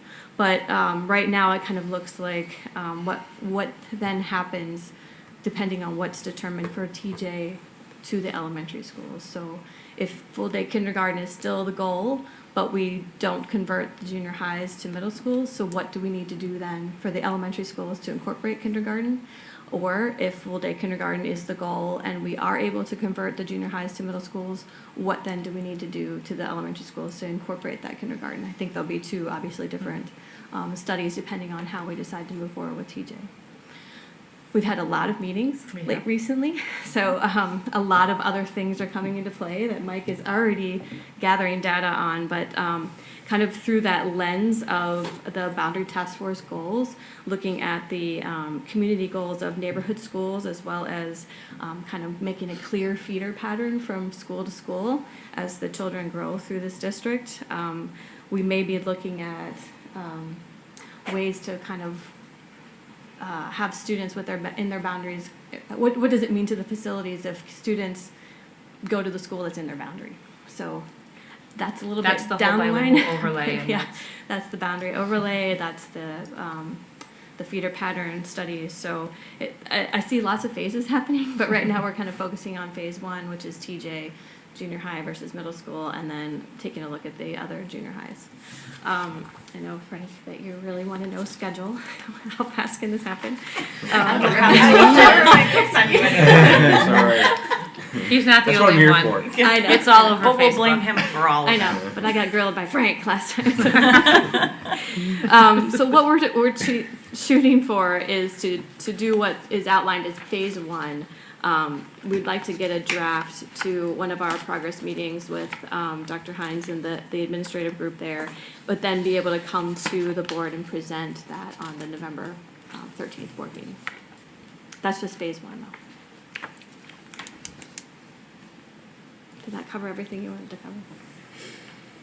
Dr. Hines, did I leave anything out? It really does. I think for now, and you put something, you kind of mapped out all the things that we've talked about, which I appreciate, because we wanted to make sure that we didn't lose anything in translation. Even though one phase will inform and potentially shift some of these other phases, when you read this report, did you feel as if there were any big rocks that we missed that we want to potentially overturn, knowing that some of these phases are again going to change based on findings. Did we leave anything out that, you felt should have been there or you thought you'd see when you read it? Because if so, we just want to give that information to Jen now. So when we do the feasibility study, what do we, I guess I'm kind of wondering, what are we targeting for the number of students that would go into the various junior highs? Because that, of course, would determine whether or not something's feasible. Right. I don't know where that came from. There's like a puddle of water. Sorry. It was starting to spread. And I was like, There's a leak. Got a leak in my cup? Yeah, Or all in just the sweating bucket. profusely? He's attacking you. Okay, moving on. I'm just glad you're downhill. That's why he's comes right at you. Gross. Okay. Yeah. So how do we figure out the feasibility? We have to probably be targeting some sort of number of students for each facility to say whether or not it's feasible. And so if we make TJ a junior high, that means we're going to be pulling students from other junior highs. and Yeah, such. so we capacity we looked at study the piece, boundary task force and their goals for the feeder pattern. Mhm. And so I can't remember now the two schools that they had identified to go to TJ if it were a junior high. Was it Willow Bend I and think it Pixie was Whiteley? Whiteley and Hunting Ridge. I was gonna say Anyway, we I took think it's those. Mary I think Jordan. it is Right, Mary it's Jordan. Mary Jordan. That's right. So we took those two schools and looked at the current enrollment for sixth grade there. And so we've kind of estimated 400 students for Thomas Jefferson if it were a junior high, so 200 for sixth grade, 200 for seventh grade, and 200 for eighth grade. If it were a middle school, we're just kind of extrapolating to another 200 for 600. sixth grade. Yeah, so Yeah. just as a starting point anyway. Okay. And then the other schools, of course. The other schools will have to Based look on at their again. feeder patterns, you Right. looked at the sixth grade and just Exactly. extrapolated into those. And we have real enrollment data on those schools, so assuming Is those. it this year's enrollment data or is it last year's? Is that- I have Probably doesn't matter that much, but. 2 years ago now, but that's one of the But things one we of would the like to things get on is our the- list, so the data from 2 years ago is part of the capacity study that SDR completed for us in 2017. So we have a task list from STR from our meetings of things that we need to do. So I told Jen, we'll give her the 6-day enrollment data, and then at the end of September, the data all schools submit, that'll be kind of the data that will represent 1920. Yeah. So she'll have that data, and then as one of the things that she's going to do, she will update the existing capacity study using that cohort survival model that we had commissioned. So we weren't just using the rollover data, but we were actually using data, live census data, or live birth data, and we have a census coming up, so we're gonna, really wanna get after as many families as we can to participate, so we have tight numbers. And then that bilingual overlay piece will also be part of it, so Renee and Tom are my partners in understanding the bilingual overlay, figuring out how many students from what areas are being transported to what schools, kind of crisscrossing our 20 schools. We feel like we're very close to knowing that. We spent a couple hours together yesterday. Then we have to do it in reverse. What would happen then now that we know how many kids we're sending in from where to each school, if we were to kind of peel them back and put them into the schools where they should go by neighborhood, how many students would we have in those schools? How much over capacity, under capacity, or at capacity would we be? So that's kind of the next phase. So while they're doing their work, we have this cohort survival data that's going to really help your work, and then we're working as a team to understand the many layers of that bilingual overlay, because you will need that information when you revise your capacity study. When we're looking through phase one with regard to the junior highs and conversion to possibly middle schools as well, is that information that you present, is that going to include information with regard to the ability to build onto those buildings if we would need it as well? Yes. Okay. And again, like, no decisions have been made, like, we're not saying we're going to a middle school model, Sure. but if we really do want to talk about full-day kindergarten, just physically being able to house full-day kindergarten and not have to build on to 15 elementaries, we don't have space, literally no space to do that without deciding if we're going to build or having a serious conversation about going to a middle school. Pedagogically, I think it's the right thing to do, but we would have to talk about that. But as long as she's going to be in TJ, I said go in once, do it for a junior high, do it if we were to add sixth grade, and then we can decide if we're gonna have her do that for the other 4 junior highs, but not before we would determine if we really want to talk about full-day kindergarten seriously. From a physical standpoint, facilities, we have to have a fiscal conversation. 2, about how are we gonna afford it?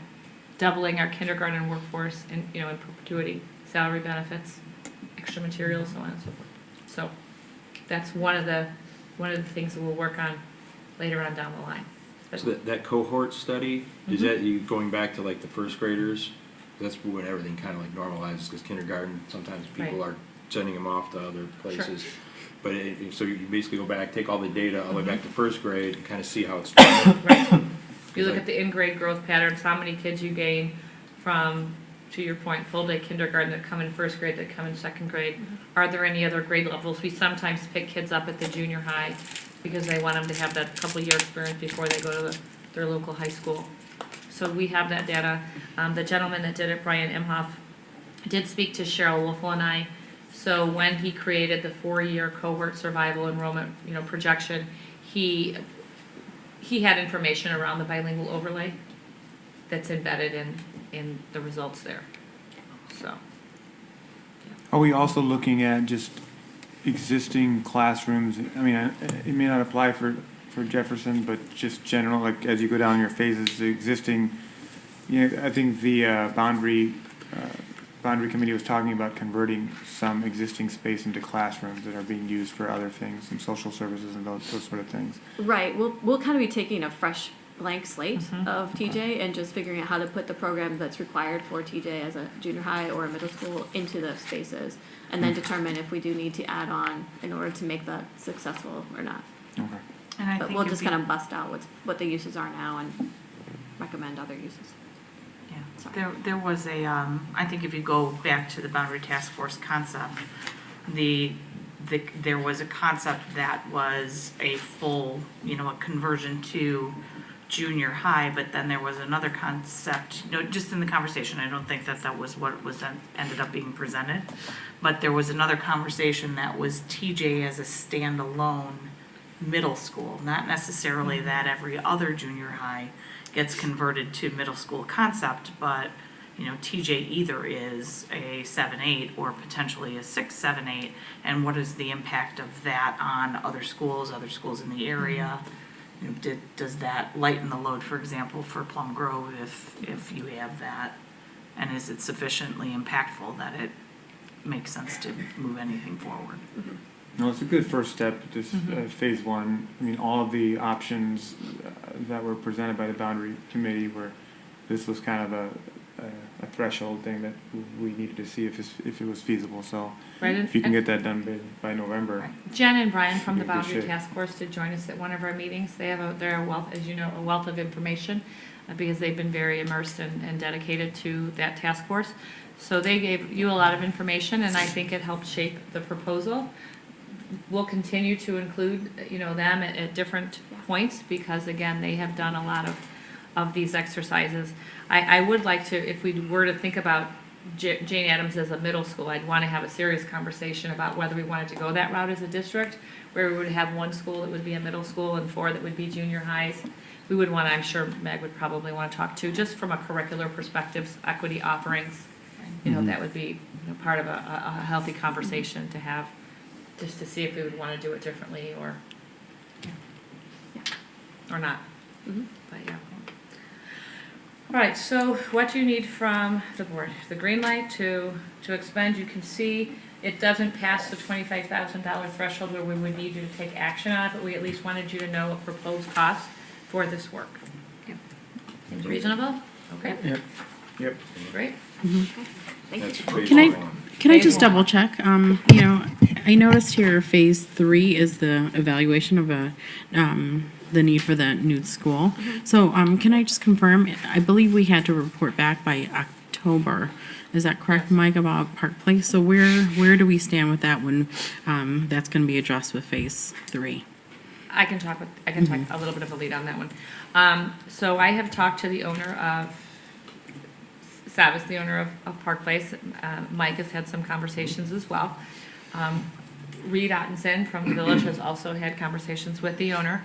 And I really was honest and I laid out kind of where we are, that we're gonna do a feasibility study, and that we're gonna put a timeline and a plan together, that we were gonna have this meeting, and make sure that the board agreed in the way in which we were gonna move forward.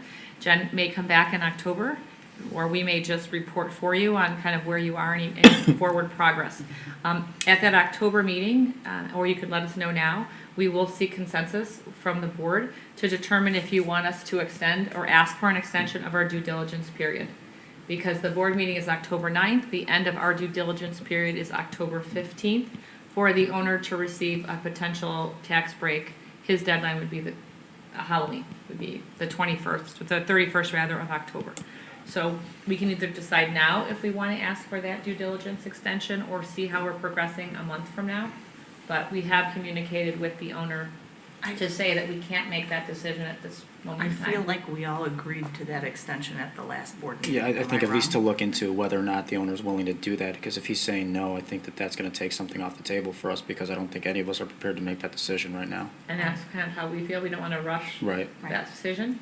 So Mike, if you or I can communicate to ask for that extension and Yep. just let them know that we're just not ready. We're not there yet. Yep. Okay, we will do that. All right. Thank you, Jen. And then next, Elizabeth Hennessy from Raymond James and Associates. Thanks, Jen. Is going to start the conversation about how we might afford all of some of the things we might need to do.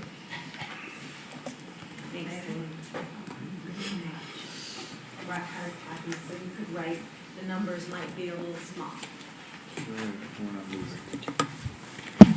Mike, you can advance the slide. You're going to be the Trying to Vanna. do that, yeah. Thank you, My- Julie. My Vanna skills are not working at all. Just try you could try the arrow. Tried both. That might. That doesn't work either. Oh. Mike, what'd you do? I don't Right. know. There's like it's me. It's Julie me. will help you. That's all I can say. I'm trying to. Try that one here. Try to Maybe we waited too long.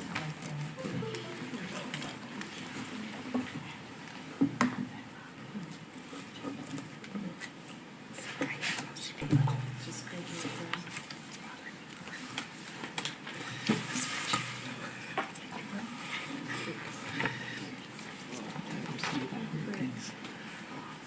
Good evening, Elizabeth Hennessy with Raymond James, District's financial advisor, and I'm here to talk about financing status and various options you may have for funding some of the projects under consideration. So let's go to page 4, and this is a 5-year history of our interest rate market for municipal bonds.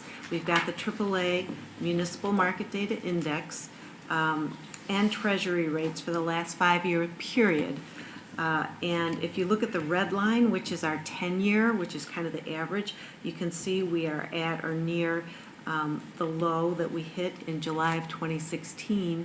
That's when the UK announced their exit from the European Union, and was a very time when the rates hit a low point. So we're very close to that.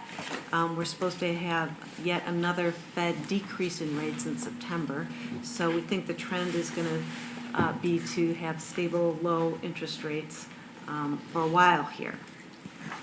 The next section is just a current situation to look at some of your legal limits. So if we go to page 6, we see the district's statutory debt limit. And this is set forth under the law as 6.9% of the district's equalized assessed valuation. So the maximum debt limit for the district is $244,676,618. You have outstanding principal in the amount of $33,762,000. That leaves you a net debt limit of $210,913,724. So that's what I consider the big debt limit. And then within there, you have several different types of bonds and debt you can issue. Of course, there's debt approved by the voters, referendum debt service, that would fall under that amount. And then there's non-referendum debt, which has separate limits involved. And one of those is called the debt service extension base. And that is part of the tax limitation law, the law that limits your levies to CPI plus new property, also has a limit for debt. And that goes back to the amount that was levied to pay principal and interest on bonds in the 1994 levy year. Okay, so that became your debt service extension base and allowed you to issue bonds for life safety purposes, working cash, or funding bonds, as long as the payment for those bonds does not exceed that 1994 debt service number. Then in 2009, the CPI was applied to that number. So it's grown, and today your current debt service extension base is $5,854,013. So that's for 2019 and reflective of the 1.9% CPI we've got for this year. And there's other requirements to issue these three types of bonds that can be paid off with that debt service extension base. Working cash bonds are the most flexible. They may be used for capital projects. They require a petition period and a public hearing. Life safety bonds that you may be more familiar with and that you've issued recently is bonds that must be used for life safety projects that are approved by the state and regional superintendents of schools. So they have to give you life safety amendments, and you also have to have a public hearing before those bonds are issued.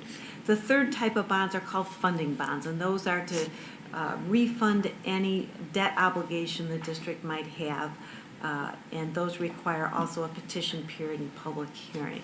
So there is this separate levy. This debt service extension base does not impact your operating funds. It's separate, and it's purely to pay principal and interest on these three types of bonds. So let's go to the next page.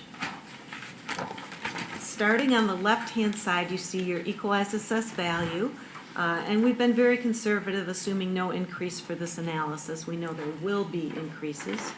The column 4 from the left is the debt service extension base, and there you can see for the 2019 levy year that number $5,854,013. So going forward, we're assuming that debt base will increase by a CPI of 1.5%. We feel that is a conservative number. The Fed is targeting 2% on that. So we think it's conservative, but we certainly can adjust that depending on what options we want to look at. Then in the middle column, you have current DSEB debt service. That represents the payments on the $27.5 million of life safety bonds the district issued for Priority A life safety improvements in the years 2016 and 2017. As you can see, those bonds are getting paid off over the next 8 years, and there is room or capacity in that debt service extension base in the levy year 2020. So the column remaining DSEB capacity and the highlighted numbers in green, those represent dollars that could be pledged towards additional bonded debt for life safety. The tax rate for the debt service is at 16.9 cents this year, so around 17 cents, and that is on top of your limiting rate, which is the rate that you levy for all your operating funds like education, O&M, transportation, and the like. Okay, so that's a part of the tax rate, very small. Okay, so if we go to the next page, this is just a graphic of these numbers we've reviewed. The purple line is that debt service extension base, and then the blue bars represent the debt payments on that $27.5 million of life safety bonds. So let's go to the next section and talk a little bit about financing options. And on page 11, I mentioned the $27.5 million you issued for those critical A category life safety items. Bonds were issued in 16 and 17, so those have been completed. There are still B category items, and those total Last time I looked at this, about 97.8 million. I understand the number is a little different now, maybe closer to 110 million. So I know you're working with your architect to look at those. But the chart on page 11 kind of includes those B items from a few years ago. And you can see there's significant dollars at most schools for these life safety B items. And I think they need to be completed by 2021, but certainly you may apply for an extension from the State Board of Education, which they do those all the time, but you have to articulate the reasons and what the deal is with those life safety items. Okay, so page 12 talks about a funding approach for addressing the critical life safety B items. It's not necessarily only those items. I mean, you could redirect those dollars towards other types of bonds, but if you're issuing life safety bonds, they can only pay for life safety items. Okay, so the funding sources is kind of a multi-source approach looking at the next 5 years to complete these items. We've got life safety bonds paid from that debt service extension base as one source. We've got your O&M fund budget, which you budget every year at different levels. And we have another type of bond called a debt certificate. So debt certificates are repaid with your operating funds. So we would be looking to take a portion of your O&M fund budget and dedicate it towards paying back these debt certificates. So the district has always been conservative with regard to its issuance of these various types of debt. And I applaud you for that because you need, this is a source that's finite. That debt service extension base can be extended a maximum of 20 years. So in the past, we've always structured those bonds to be paid back over 10 years to afford the district flexibility for future boards and future projects. You do have a maximum of 20 years, but we've again tried to be conservative, and that's why you see your bonds currently have only about 7 more years till they're repaid.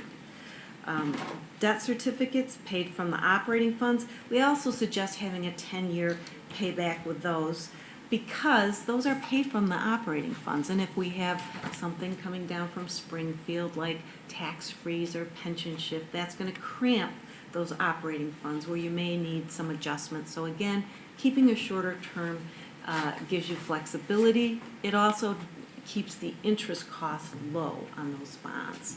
We also suggest a level debt payments schedule on debt certificates so it's easy to budget. So Mike knows each year what you have to use for debt, what you're budgeting for capital projects. And in the past, the district has budgeted between $4 and $7 million annually for capital projects for the O&M fund. So as we look at these debt certificate options, we're looking at a couple options not to exceed that current O&M budget. So we'd be using some of those funds. So we came up with 2 plans to consider, again, over a 5-year period. Option 1 looks at pledging $6 million a year of operating funds. So we just discussed how you spend typically between $4 and $7 million.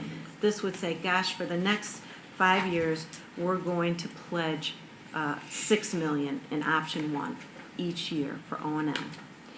And then in option 2, the difference is we won't be pledging $5 million instead of $6 million. So just 2 options to look at. There's lots more I'm sure we can come up with. So within this funding plan, let's start with the life safety bonds paid from the DSEP. As you saw in the prior chart, we have some room to issue bonds. So if we issue a new bond, go out about 10 years, we could get $15 million at today's interest rates. Then we really wouldn't have any capacity till 2025 to issue another $15 million for 10 years.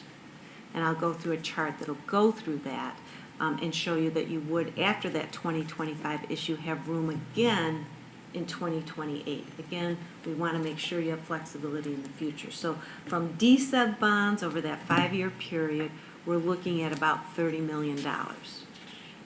Next, we're looking at O&M operating budget, just straight what you're going to pay. Now, I think you've already got budgeted in your FY20 budget $6 million or $7 million for projects for next summer, so that's in there. Then we would again look at FY21 $6 million, and then in 22 through 25, taking that down to $3 million. So we're taking that down to $3 million, not because we're not spending the other $3 million, but we're dedicating that other $3 million to pay off debt certificates, that third source of revenue. So if we were to pledge $3 million to pay back debt certificates over 10 years at today's interest rates, we could get $28 million upfront. So in this scenario, we've got a $28 million debt certificate proposed to be issued in 2021. Okay. So, yeah, that's 26.8 million. I see that's a little typo under 2021. It's not 28, it's 26,880,000. Okay, so that gives you, all told, over those 5 years, $80,880,000 that you could use towards paying off life safety B items. Now, granted, these amounts come in different years, and the district will have to look carefully at those B items, prioritize them, and think about them in light of your phasing study as you look at, you know, what you might do with the middle schools and the junior highs and all the kindergarten and all those things. So all these facility issues kind of come together, but I wanted to try to go through and demonstrate to you a possible plan to address some of these critical B life safety items. Option 2 is very similar to option 1. It's just we're pledging less of the O&M fund, $5 million in this case, instead of $6 million. So the DSEB bonds are exactly the same as in option 1. The O&M operating budget has $5 million in 2020 and $5 million in 2021, then goes down to $2.5 million in FY22 through 25. Why? Because the other $2.5 million is pledged for 10 years to give us the $23 million debt certificates up front, again in that fiscal year 2021. So that results in total funds over those 5 years of $72.4 million. So again, just an example of how you might look at funding options to take care of life safety in light of some of the other things. So let's go to actually how we're going to pay the debt back. Page 14 focuses on the DSEB, the $15 million proposed for 2020, and then the $15 million proposed for 2025. So the first $15 million is paid off over 11 years. Okay, so we're making smaller amounts, and then when that DSEB opens up in the 27, 28 timeline, we're paying off bigger chunks. Today's interest rates, with a cushion, because we're always conservative about interest rates, we've got 50 basis points of cushion, we're still at only 2.27%, just to show you how low borrowing costs are today in this market. Come back in 2025, and in this case, we'd issue $15 million again, and this is only a 7-year payback. And we've got a bigger cushion because 2025 is a ways out. We've got 1.5% of an interest rate cushion. Hard to even guess what interest rates would be out there, so we'd be very conservative. And so that is a 3.3% rate. And then if we look at the remaining DSEB capacity, you can see that we've got more ability to issue bonds after 25 in the year 2028. Again, trying to give future boards flexibility. You know, the thing about DSEB bonds, they're part of the tax cap, so they don't really increase your payments that you're currently making except for CPI. So for the taxpayers, we're looking at maybe a penny increase over what they're paying now. So about, instead of 17 cents, 18 cents on the tax rate. It just extends it out, in this case, a bit further. So the graph, I think on page 15, it shows it in a better way. You've got the line, the blue line that shows your DSEB. You've got your 2020 proposed financing repayment bars in green, and then the 2025 in orange. So you can see how those bonds are paid off. Again, 10 years, 7 years. And room in 2028. So that's the DSEB bond part of the financing option. And then let's talk a little bit more about those debt certificates on page 16. As I mentioned, they're paid from general operating funds of the district. The district must budget for the payments annually, so it takes careful detail on your budget and discipline. There is no petition period or public hearing. The board would simply pass a resolution authorizing the issuance of the debt certificates. It can finance real or personal property, not operations, so it must be used for capital. The title transfers to the district for the improvements simultaneously with the closing of the purchase contract. Maximum 20 years maturity. We're doing 10 years. And then debt certificates are different than general obligation bonds. General obligation bonds like DSEB bonds or referendum bonds are paid back by that levy, either the debt service extension base in the case of non-referendum bonds, or an unlimited tax levy for debt in the case of referendum bonds. Debt certificates are paid from operating funds. So even though the rating agencies rate these for investors of equal credit, investors still sometimes give it a little higher interest rate than the regular general obligation bonds, not more than 3 to 5 basis points. So if we go to the next page, here's page 17, the 26.9 million. This is $3 million of that O&M fund budget pledged to pay these back over 10 years. You can see we've got all-in true interest cost of 2.2%, very low. It also has a cushion in it. We're using $3 million a year out of the O&M fund, generating an upfront $26.8 million towards your capital projects. If we go to the next page, we've got the same option, except here, instead of $3 million, we're pledging $2.5 million over 10 years. In this case, we get $22.4 million up front. We're pledging less funds. So I've been talking a lot. I'll just pause here to see if what I've described makes any sense, what questions you may have. Again, it's just an example of how you might be able to afford some of the capital projects under consideration. You mentioned earlier about keeping the debt certificates at a 10-year payback as opposed to, now you're saying that you could do it up to 20 years. Legally, yes. Legally.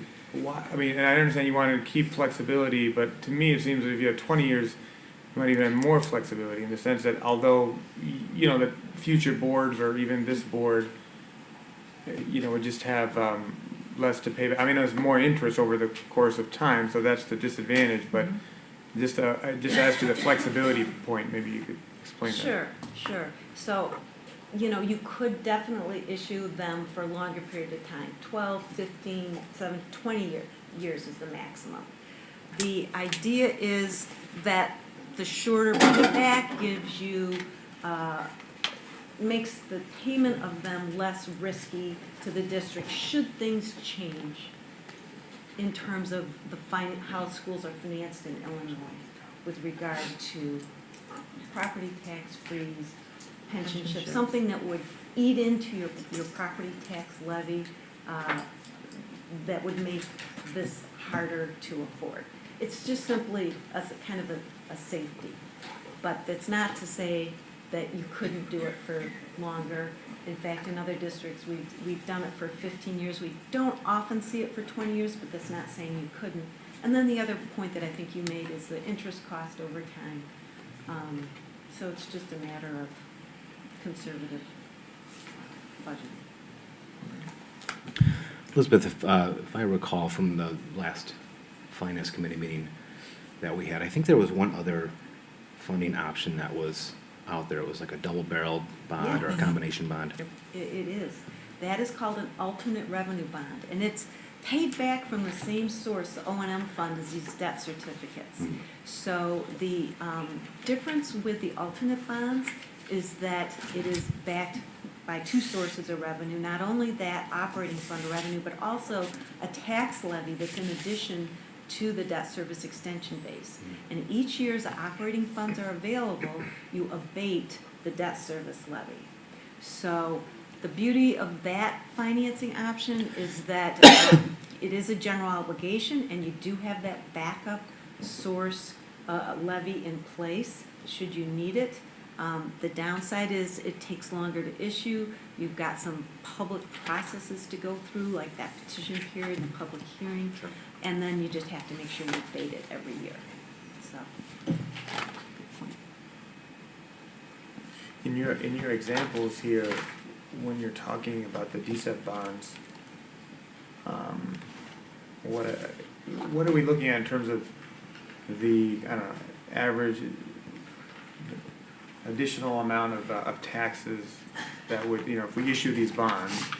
I was just trying to, I know you had the 17-cent number. Is that what we're looking at? That's right. So if we go to page 14, the tax rate currently is about 17 cents for debt.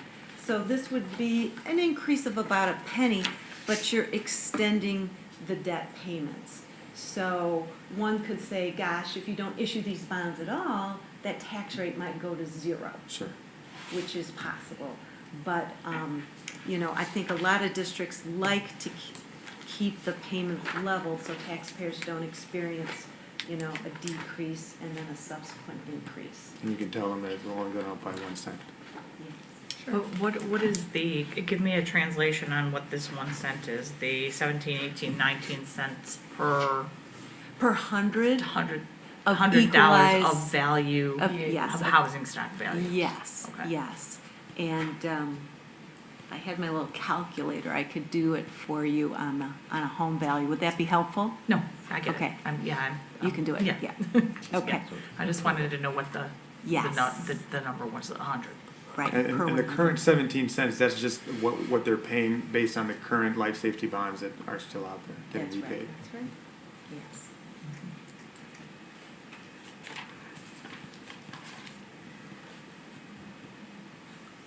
So while we're thinking about health life and all these things that we're going to look into during the feasibility study, we wanted Elizabeth to come kind of early to just give you an overview, to let some of these ideas kind of ruminate, so you could start to understand how we could potentially pay for the work that we need to do in terms of health life, and then some of these other things that we might want to do in terms of conversions and whatnot, to bring forth some of the desired outcomes from the boundary task force and the community survey.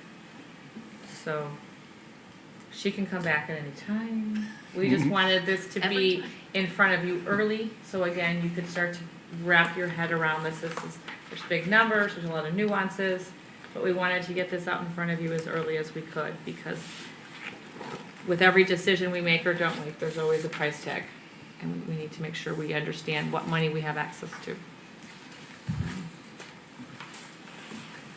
Thank you very much. Thank you so much, Elizabeth. Always a pleasure having you.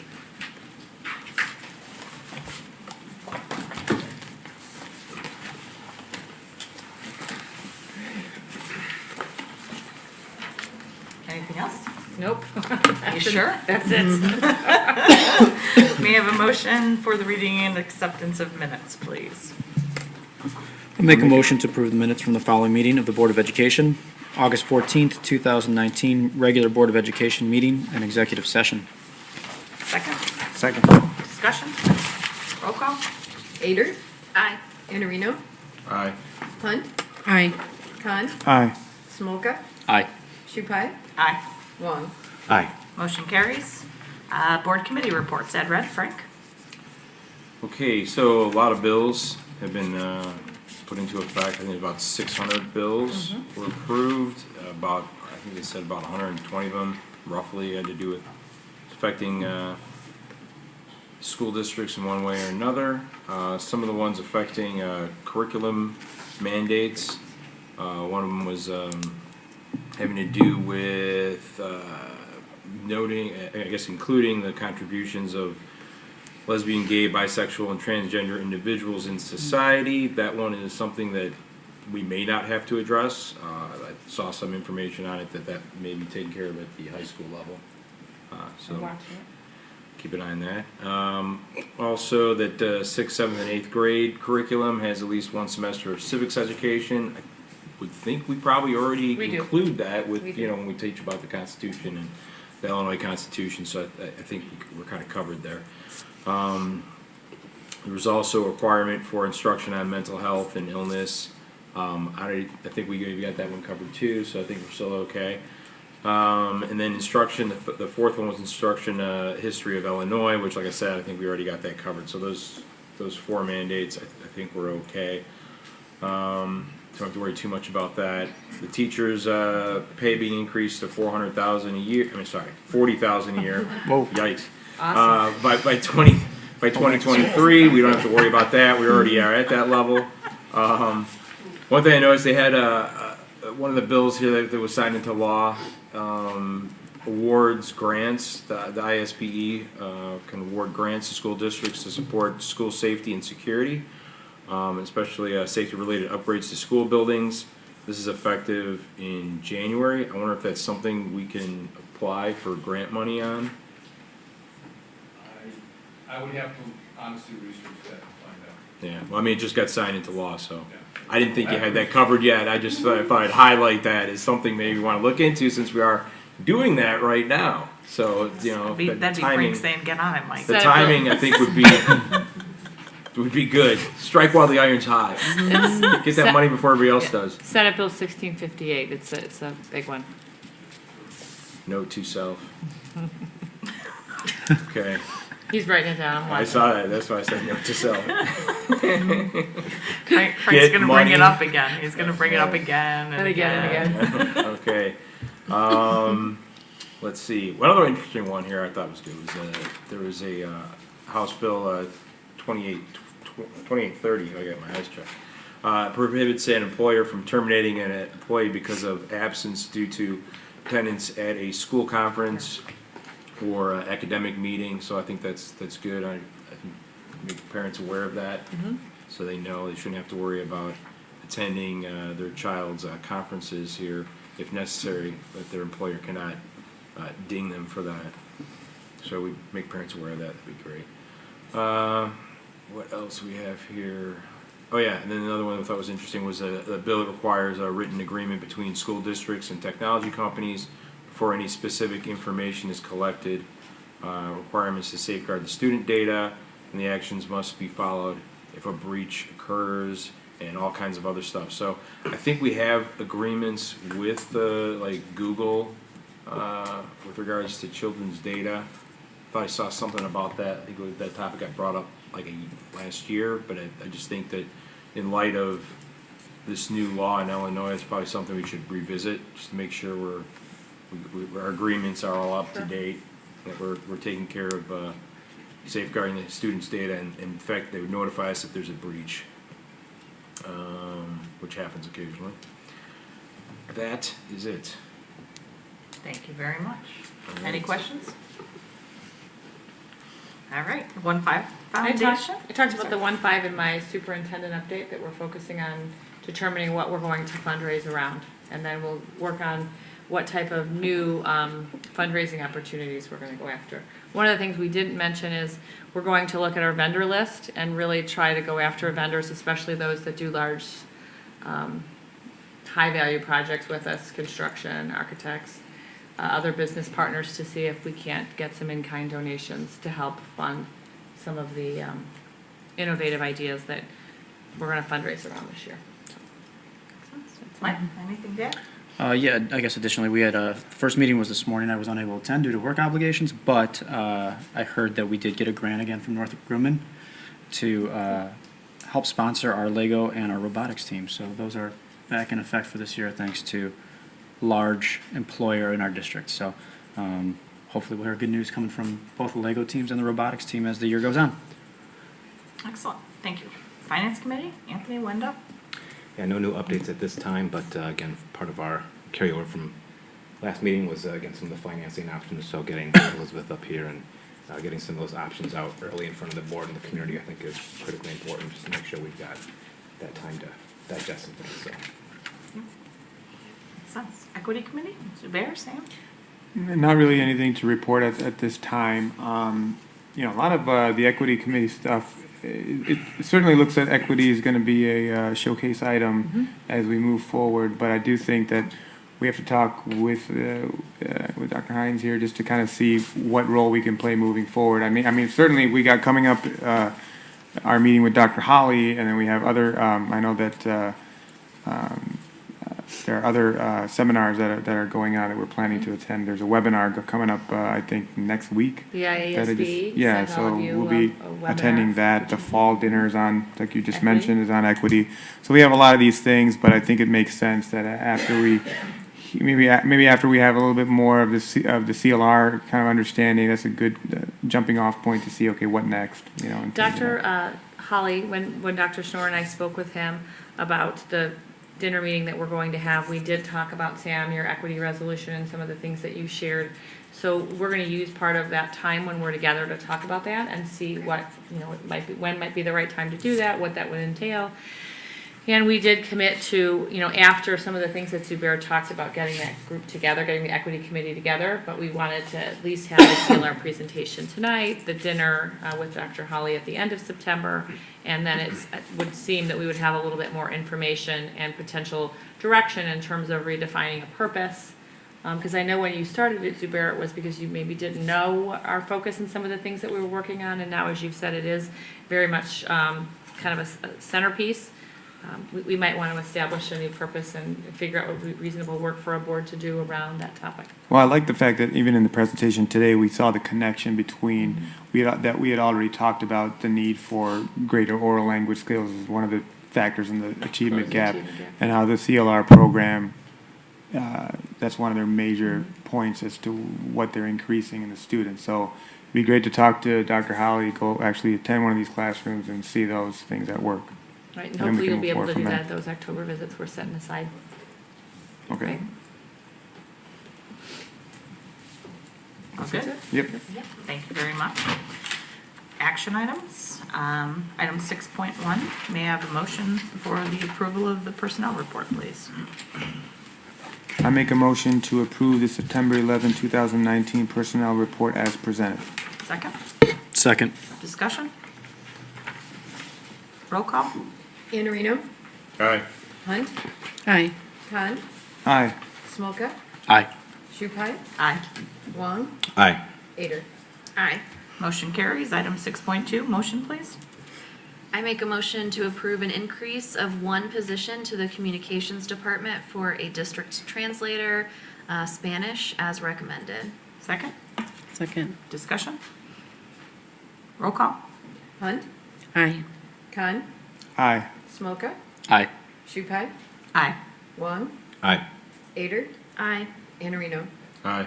Motion carries. Item 6.3, motion please.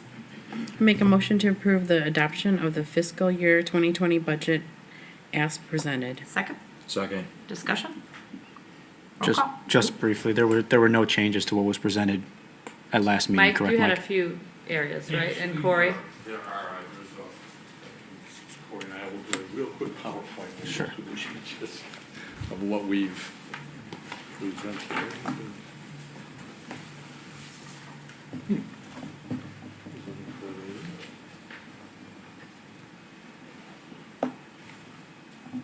So, just really quickly, because I know this is our, we did update our state aid for this year. We finally got our, I shouldn't say state aid, I apologize.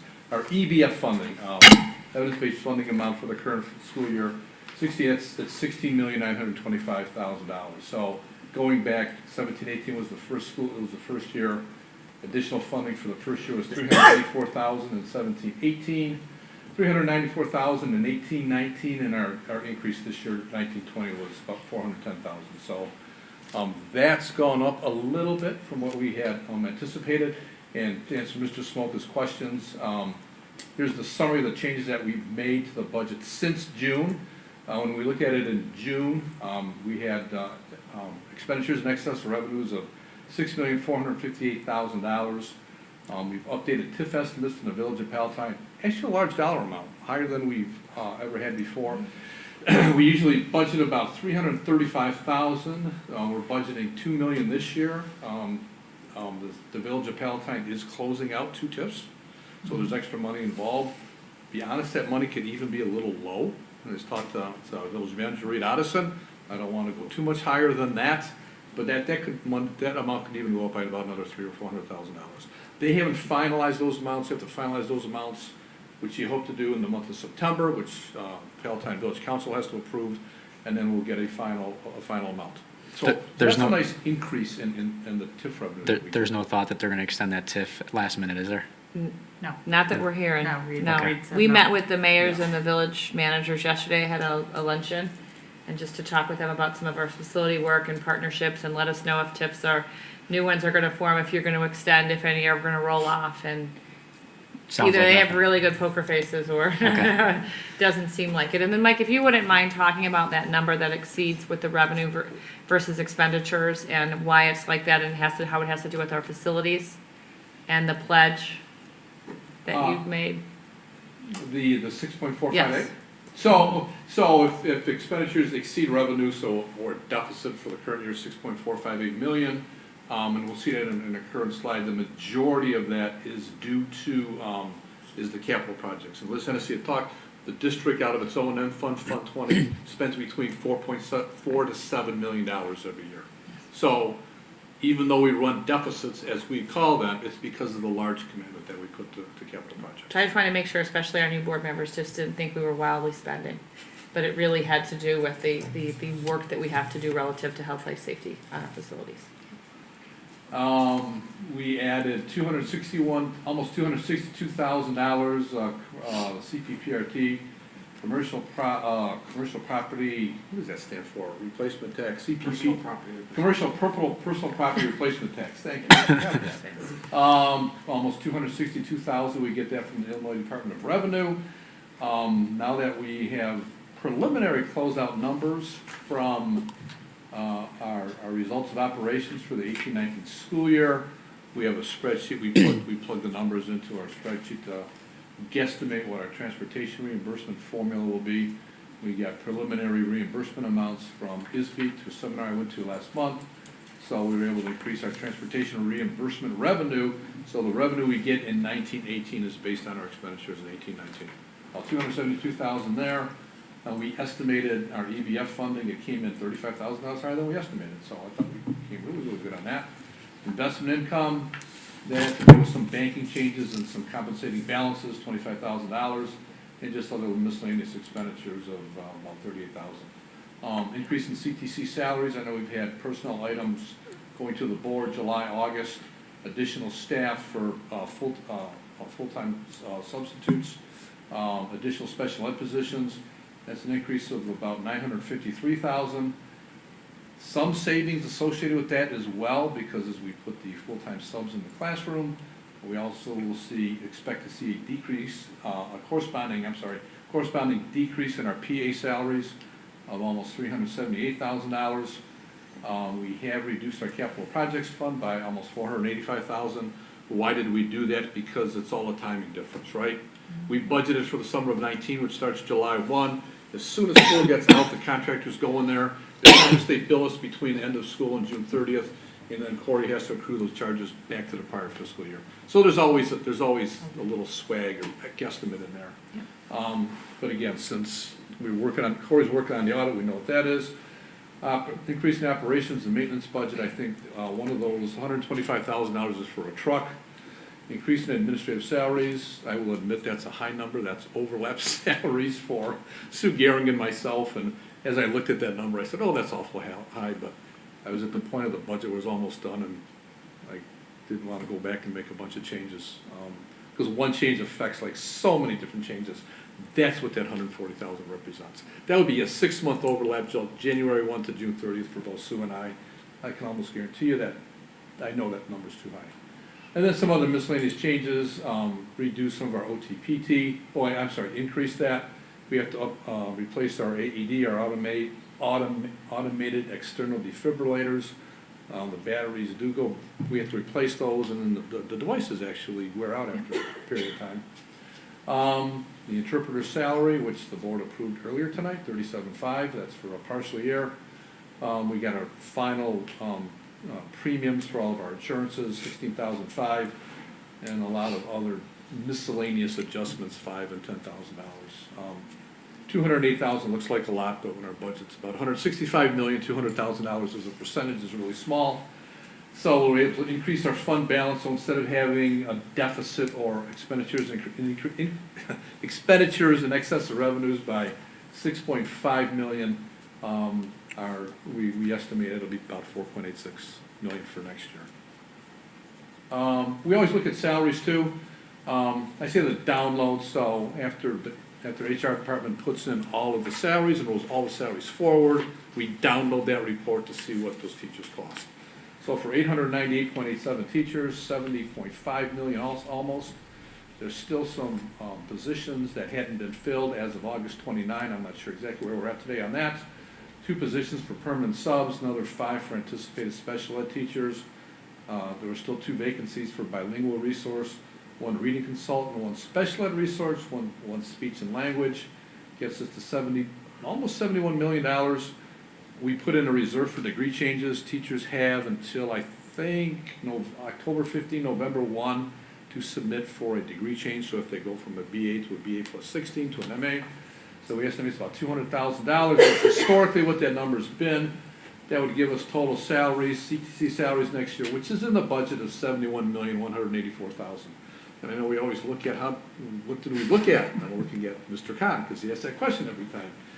When we did the CTC 10-year contract, at that point, so if we look at the 898, which is 70.48, which is that top line, subtract out 18.835 teachers to get to 880, because when we negotiated the teacher contract, the 10-year contract, we based all of those salaries on 880 teachers. That would get us to the current year $69.72 million. 4 years ago, we estimated that we would be at $70.2 million. So the point on that, the promise in that 10-year contract, we would keep our costs less than 1% per year for the 10 years. So we are still tracking, under that number, or keeping the promise that we had said when we settled that 10-year contract. Sounds good.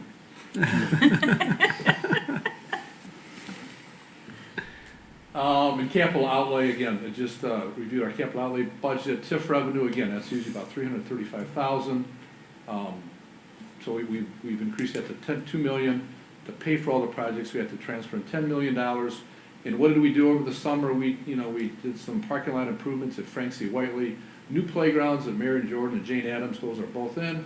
I hear that the students at Jane Addams really love their new playground there. I heard that from Meg Schnur today. She said they're really loving that. I know they are at Marion Jordan. I was there today too, looking at that. The board approved the replacement of the HVAC system at the district warehouse. Last board meeting last month, $346,700. Our summer 19 projects, some of that was paid in 18-19, so the total bids were $6.2 million. That's what we will pay in 19-20. So starting July 1 forward.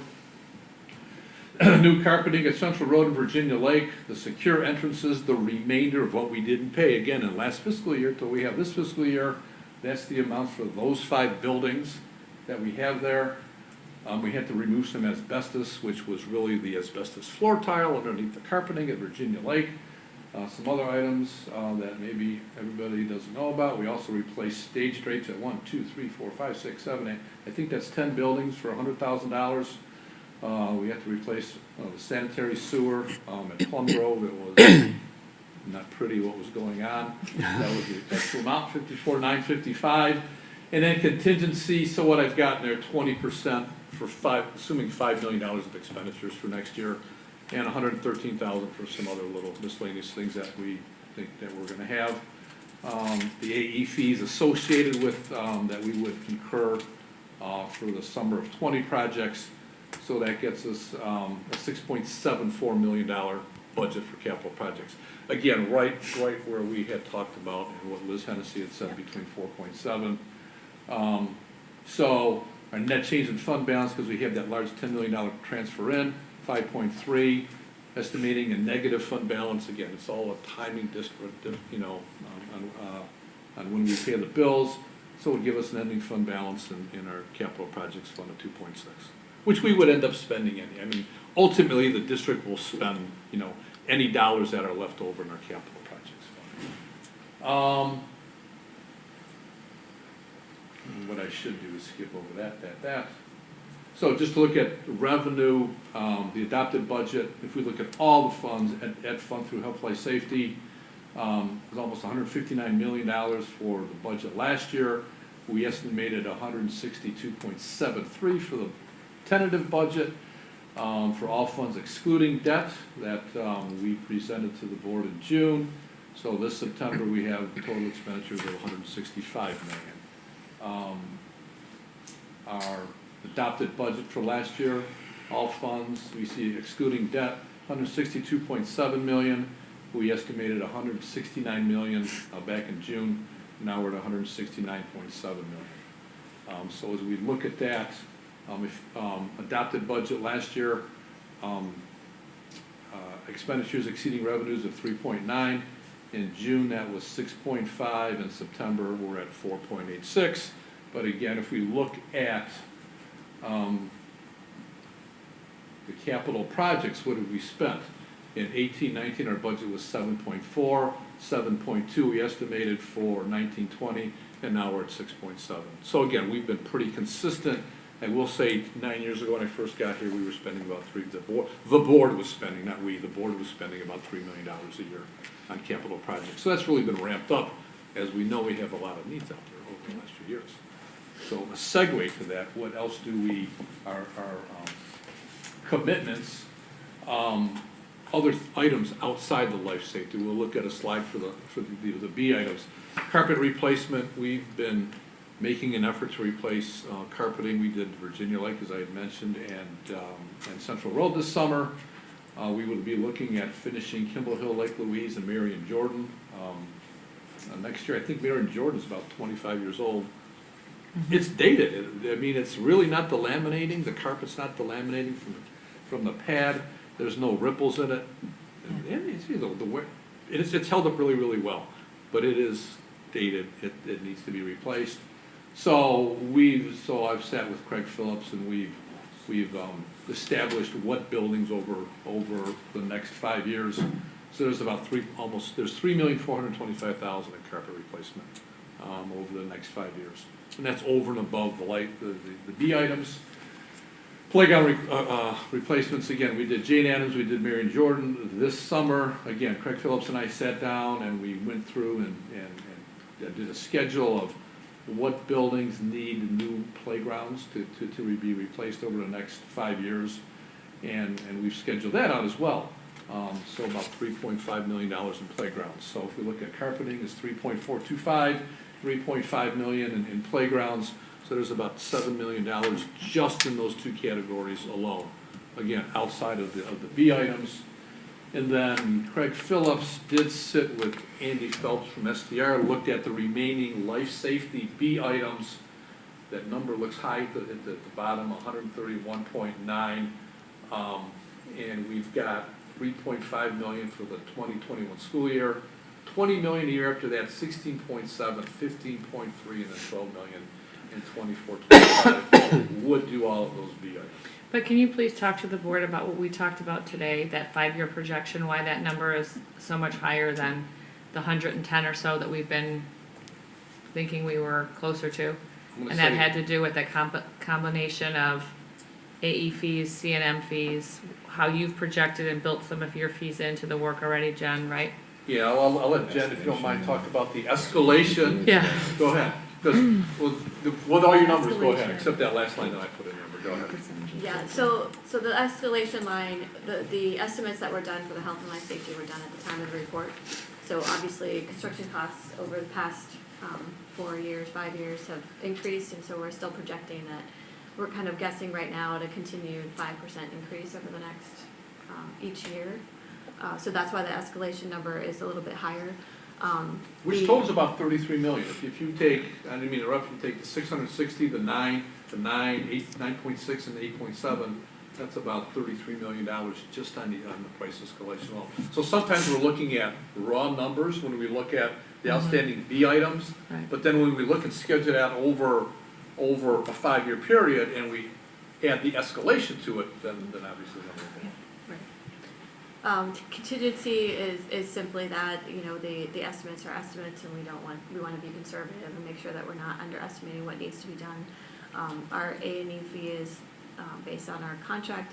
Now, the CM fee there, so what we're saying is that, what I'm recommending is that if we're trying to do this amount of B item work over the next 5 years, that is really something that's more suited to a construction manager, being sure that you can get the right contractors in and do it on the right schedule. It's a little bit over and above what STR can provide for you as far as construction management and being your advocate during those times. Now, that being said, I think that the 7% is probably high, because our estimates include a general conditions and overhead and profit in those estimate numbers already in the health and life safety report, assuming that a general contractor would do that work.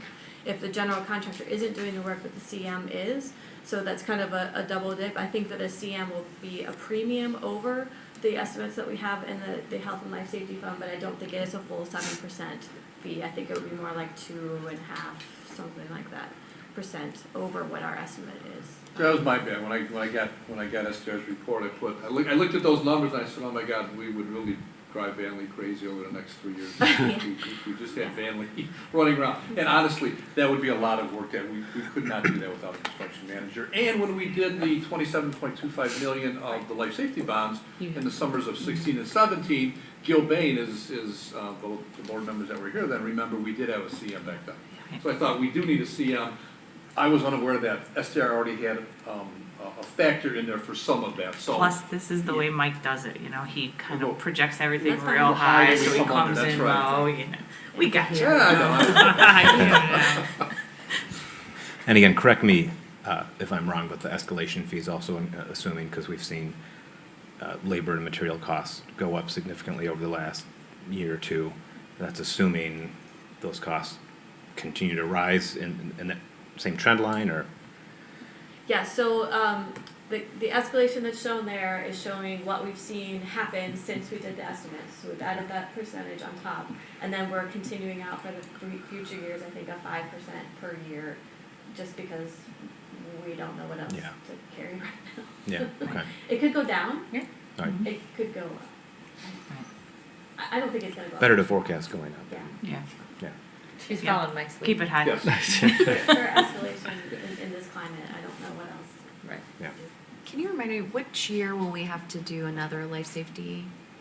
2025. 2025. It's like it'll start in 2024 for the 25-26 school year, right? The report in December of, it's on the last. I thought 2015. I was going to say 2024. It was 14. It was Right. December of 2014. 2020. So we'll yeah, start yes. doing another survey in 2024. And with this schedule, then you'll still be finishing the work in 2025 from this last, if this is how it goes. If we can proceed and pay and get it done in 5 years. Right. Yeah. And just how you kind of isolated these individual projects out, were these based on what you saw as the highest priority items based on each year that they went, or we just kind of said, hey, this looks like a good one to do in this year because it's easiest, That's and a you good know, question. so. I asked the same question. Yeah. So we're assuming, this assumes that you do all of the B items over the next 5 years. And so in order to reduce impact on schools over those 5 years, we decided to do it in chunks of schools. So it's taking one school or multiple schools per year, but you're only affecting that school in that 1 year. There's a couple of anomalies, and those are roofing. So roofing is kind of its own animal. You can do it whether or not you're doing other work or not. So that kind of takes the roof and does it really only when it needs to be done. Okay. So if it has to be done before, you know, like I think it was.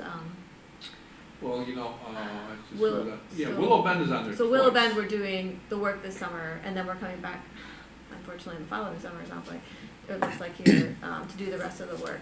And Jane Addams, we're doing roofing this year because that really needs to be done in 2020, but then we're coming back and doing the rest of the work. So sometimes the roofing is either prioritized earlier than not. But everything else, we're kind of trying to do chunks of schools. But it was parsed out based on kind of where we thought we needed it And the worst first. schools were done. Okay. first, It wasn't like we just said, no, in 2021, No, we're going to do Willow Bend because we No, want to do Willow no. Bend. It was, okay. Yeah.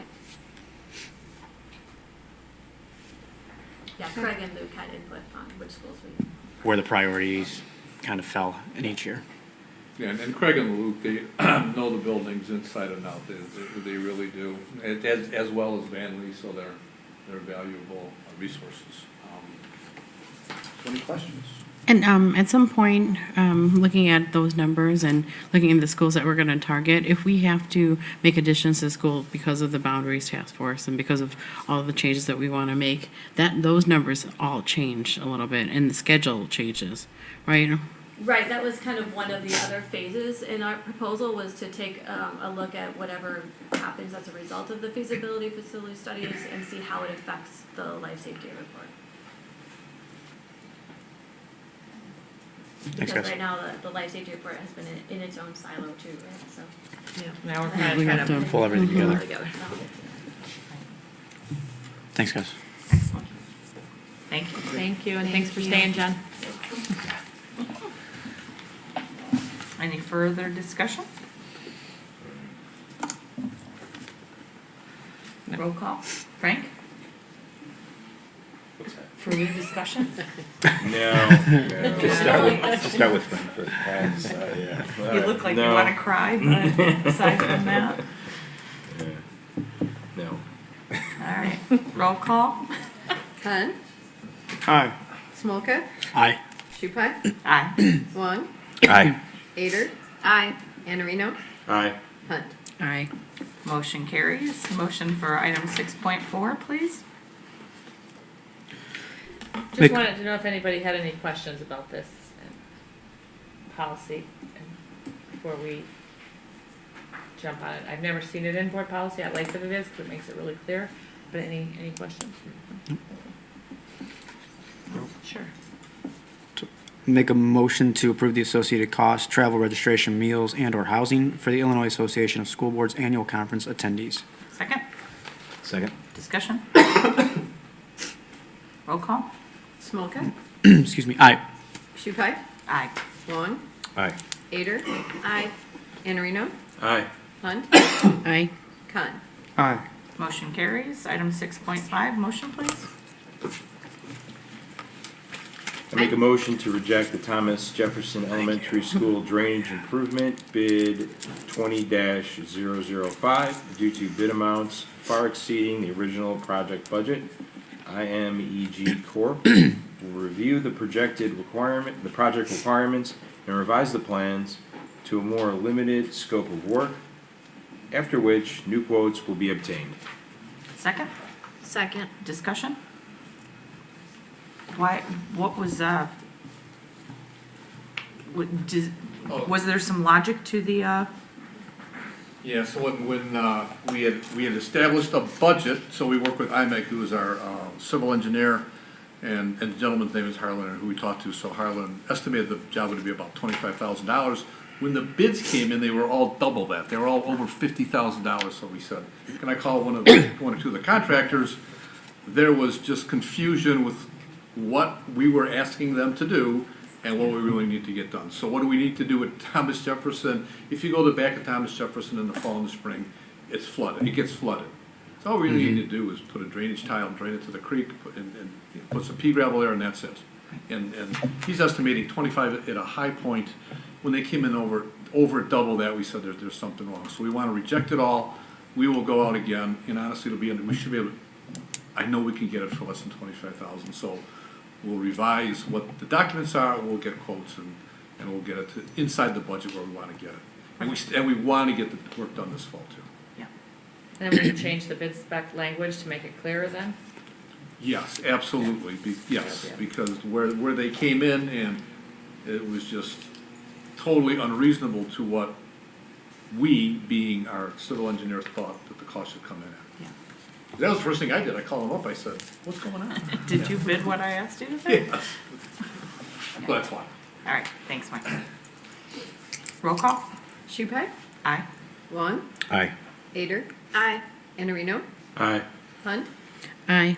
Khan, Aye. Smolka. Aye. Motion carries. Item 6.6, motion please.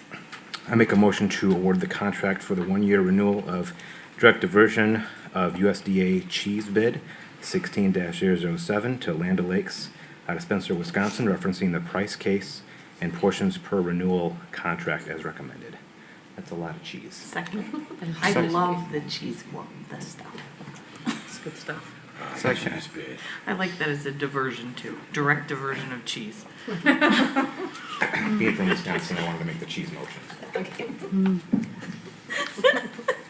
Second, anybody want to jump on Anthony's Wisconsin bandwagon here? Second. Packer fan over there. What's- Yeah, well. When does second? Yeah, Linda seconds. Discussion. Roll call. Vaughn, Aye. Ader, Aye. Iannarino, Aye. Hunt, Aye.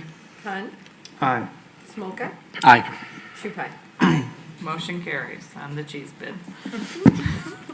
Item 6.7, motion please. I make a motion to award the contract for the further processed USDA commodity foods and commercial equivalents revised bid 19-033 to the following two vendors. Cole Food Service, Quincy, Illinois, $336,336.10. Gordon Food Supply, Grand Rapids, Michigan, $149,731.45. For a total amount of $486,067.55 as recommended. It was noted that Performance Food Service declined the award of their portion of the original bid. Their items were awarded to the next lowest bidders. Second. Second. Discussion. Roll call. Ader, Aye. Iannarino, Aye. Hunt, Aye. Khan, Aye. Smolka, Aye. Shupai, Aye. Vaughn. Aye. Motion carries. Item 6.8, motion please. I make a motion to approve recommendation for the release of the closed session meetings as follows. November 5th, 2018, a recommendation for release. November 10th, 2018, recommendation to remain confidential. November 14th, 2018, recommendation for release. November 26th, 2018, recommendation to remain confidential. And November 28th, 2018, recommendation for release. Second. Second. Just to add a little clarity to that, so Dr. Hines and I met on the 9th and just reviewing some of the closed sessions that the boards had. And two of the meetings, the November 10th and the 26th, were just in regards to the closed process for superintendent search. So as part of privacy and confidential, we're going to leave those confidential. Perfect. I agree. Roll call. Iannarino, Aye. Hunt, Aye. Khan, Aye. Smolka, Aye. Shupai, Aye. Vaughn, Aye. Ader. Aye. Motion carries. Item 7, would anyone like to remove anything from the consent calendar? May I have a motion, please? Make a motion to approve the consent calendar as presented. Second. Second. Roll call. Hunt, Aye. Khan, Aye. Smolka, Aye. Shupai, Aye. Vaughn, Aye. Ader, Aye. Iannarino. Aye. Motion carries. Correspondence. Dr. Hines. You have in your packet the correspondence and the impact fees for FOIA requests. Do you have any questions on the information included? And any FOIAs that we have received since our last meeting have also been copied for you.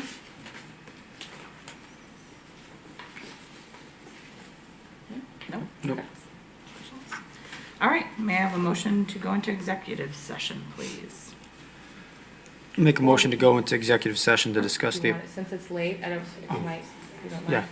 Do you want me to move it to the next month? It's not pressing. I was gonna show you the draft template that I put together of my eval. Let's do it next month. It's so late, I would rather, when it's Yeah. fresh, it's kind of Is an that important okay? topic to me. You okay with that? We move it to next month. We had Yeah, if something it- else if that was it's gonna be nothing that on needs next to be month discussed. also, so we can do it all. Yeah, if it's nothing that needs to Yeah. be discussed. Yeah. Perfect. Fine. Okay, Wonderful. let's pass on that. May I Super. have a motion to adjourn, please? So moved. Second? Second. Those in favor? Aye. Meeting adjourned.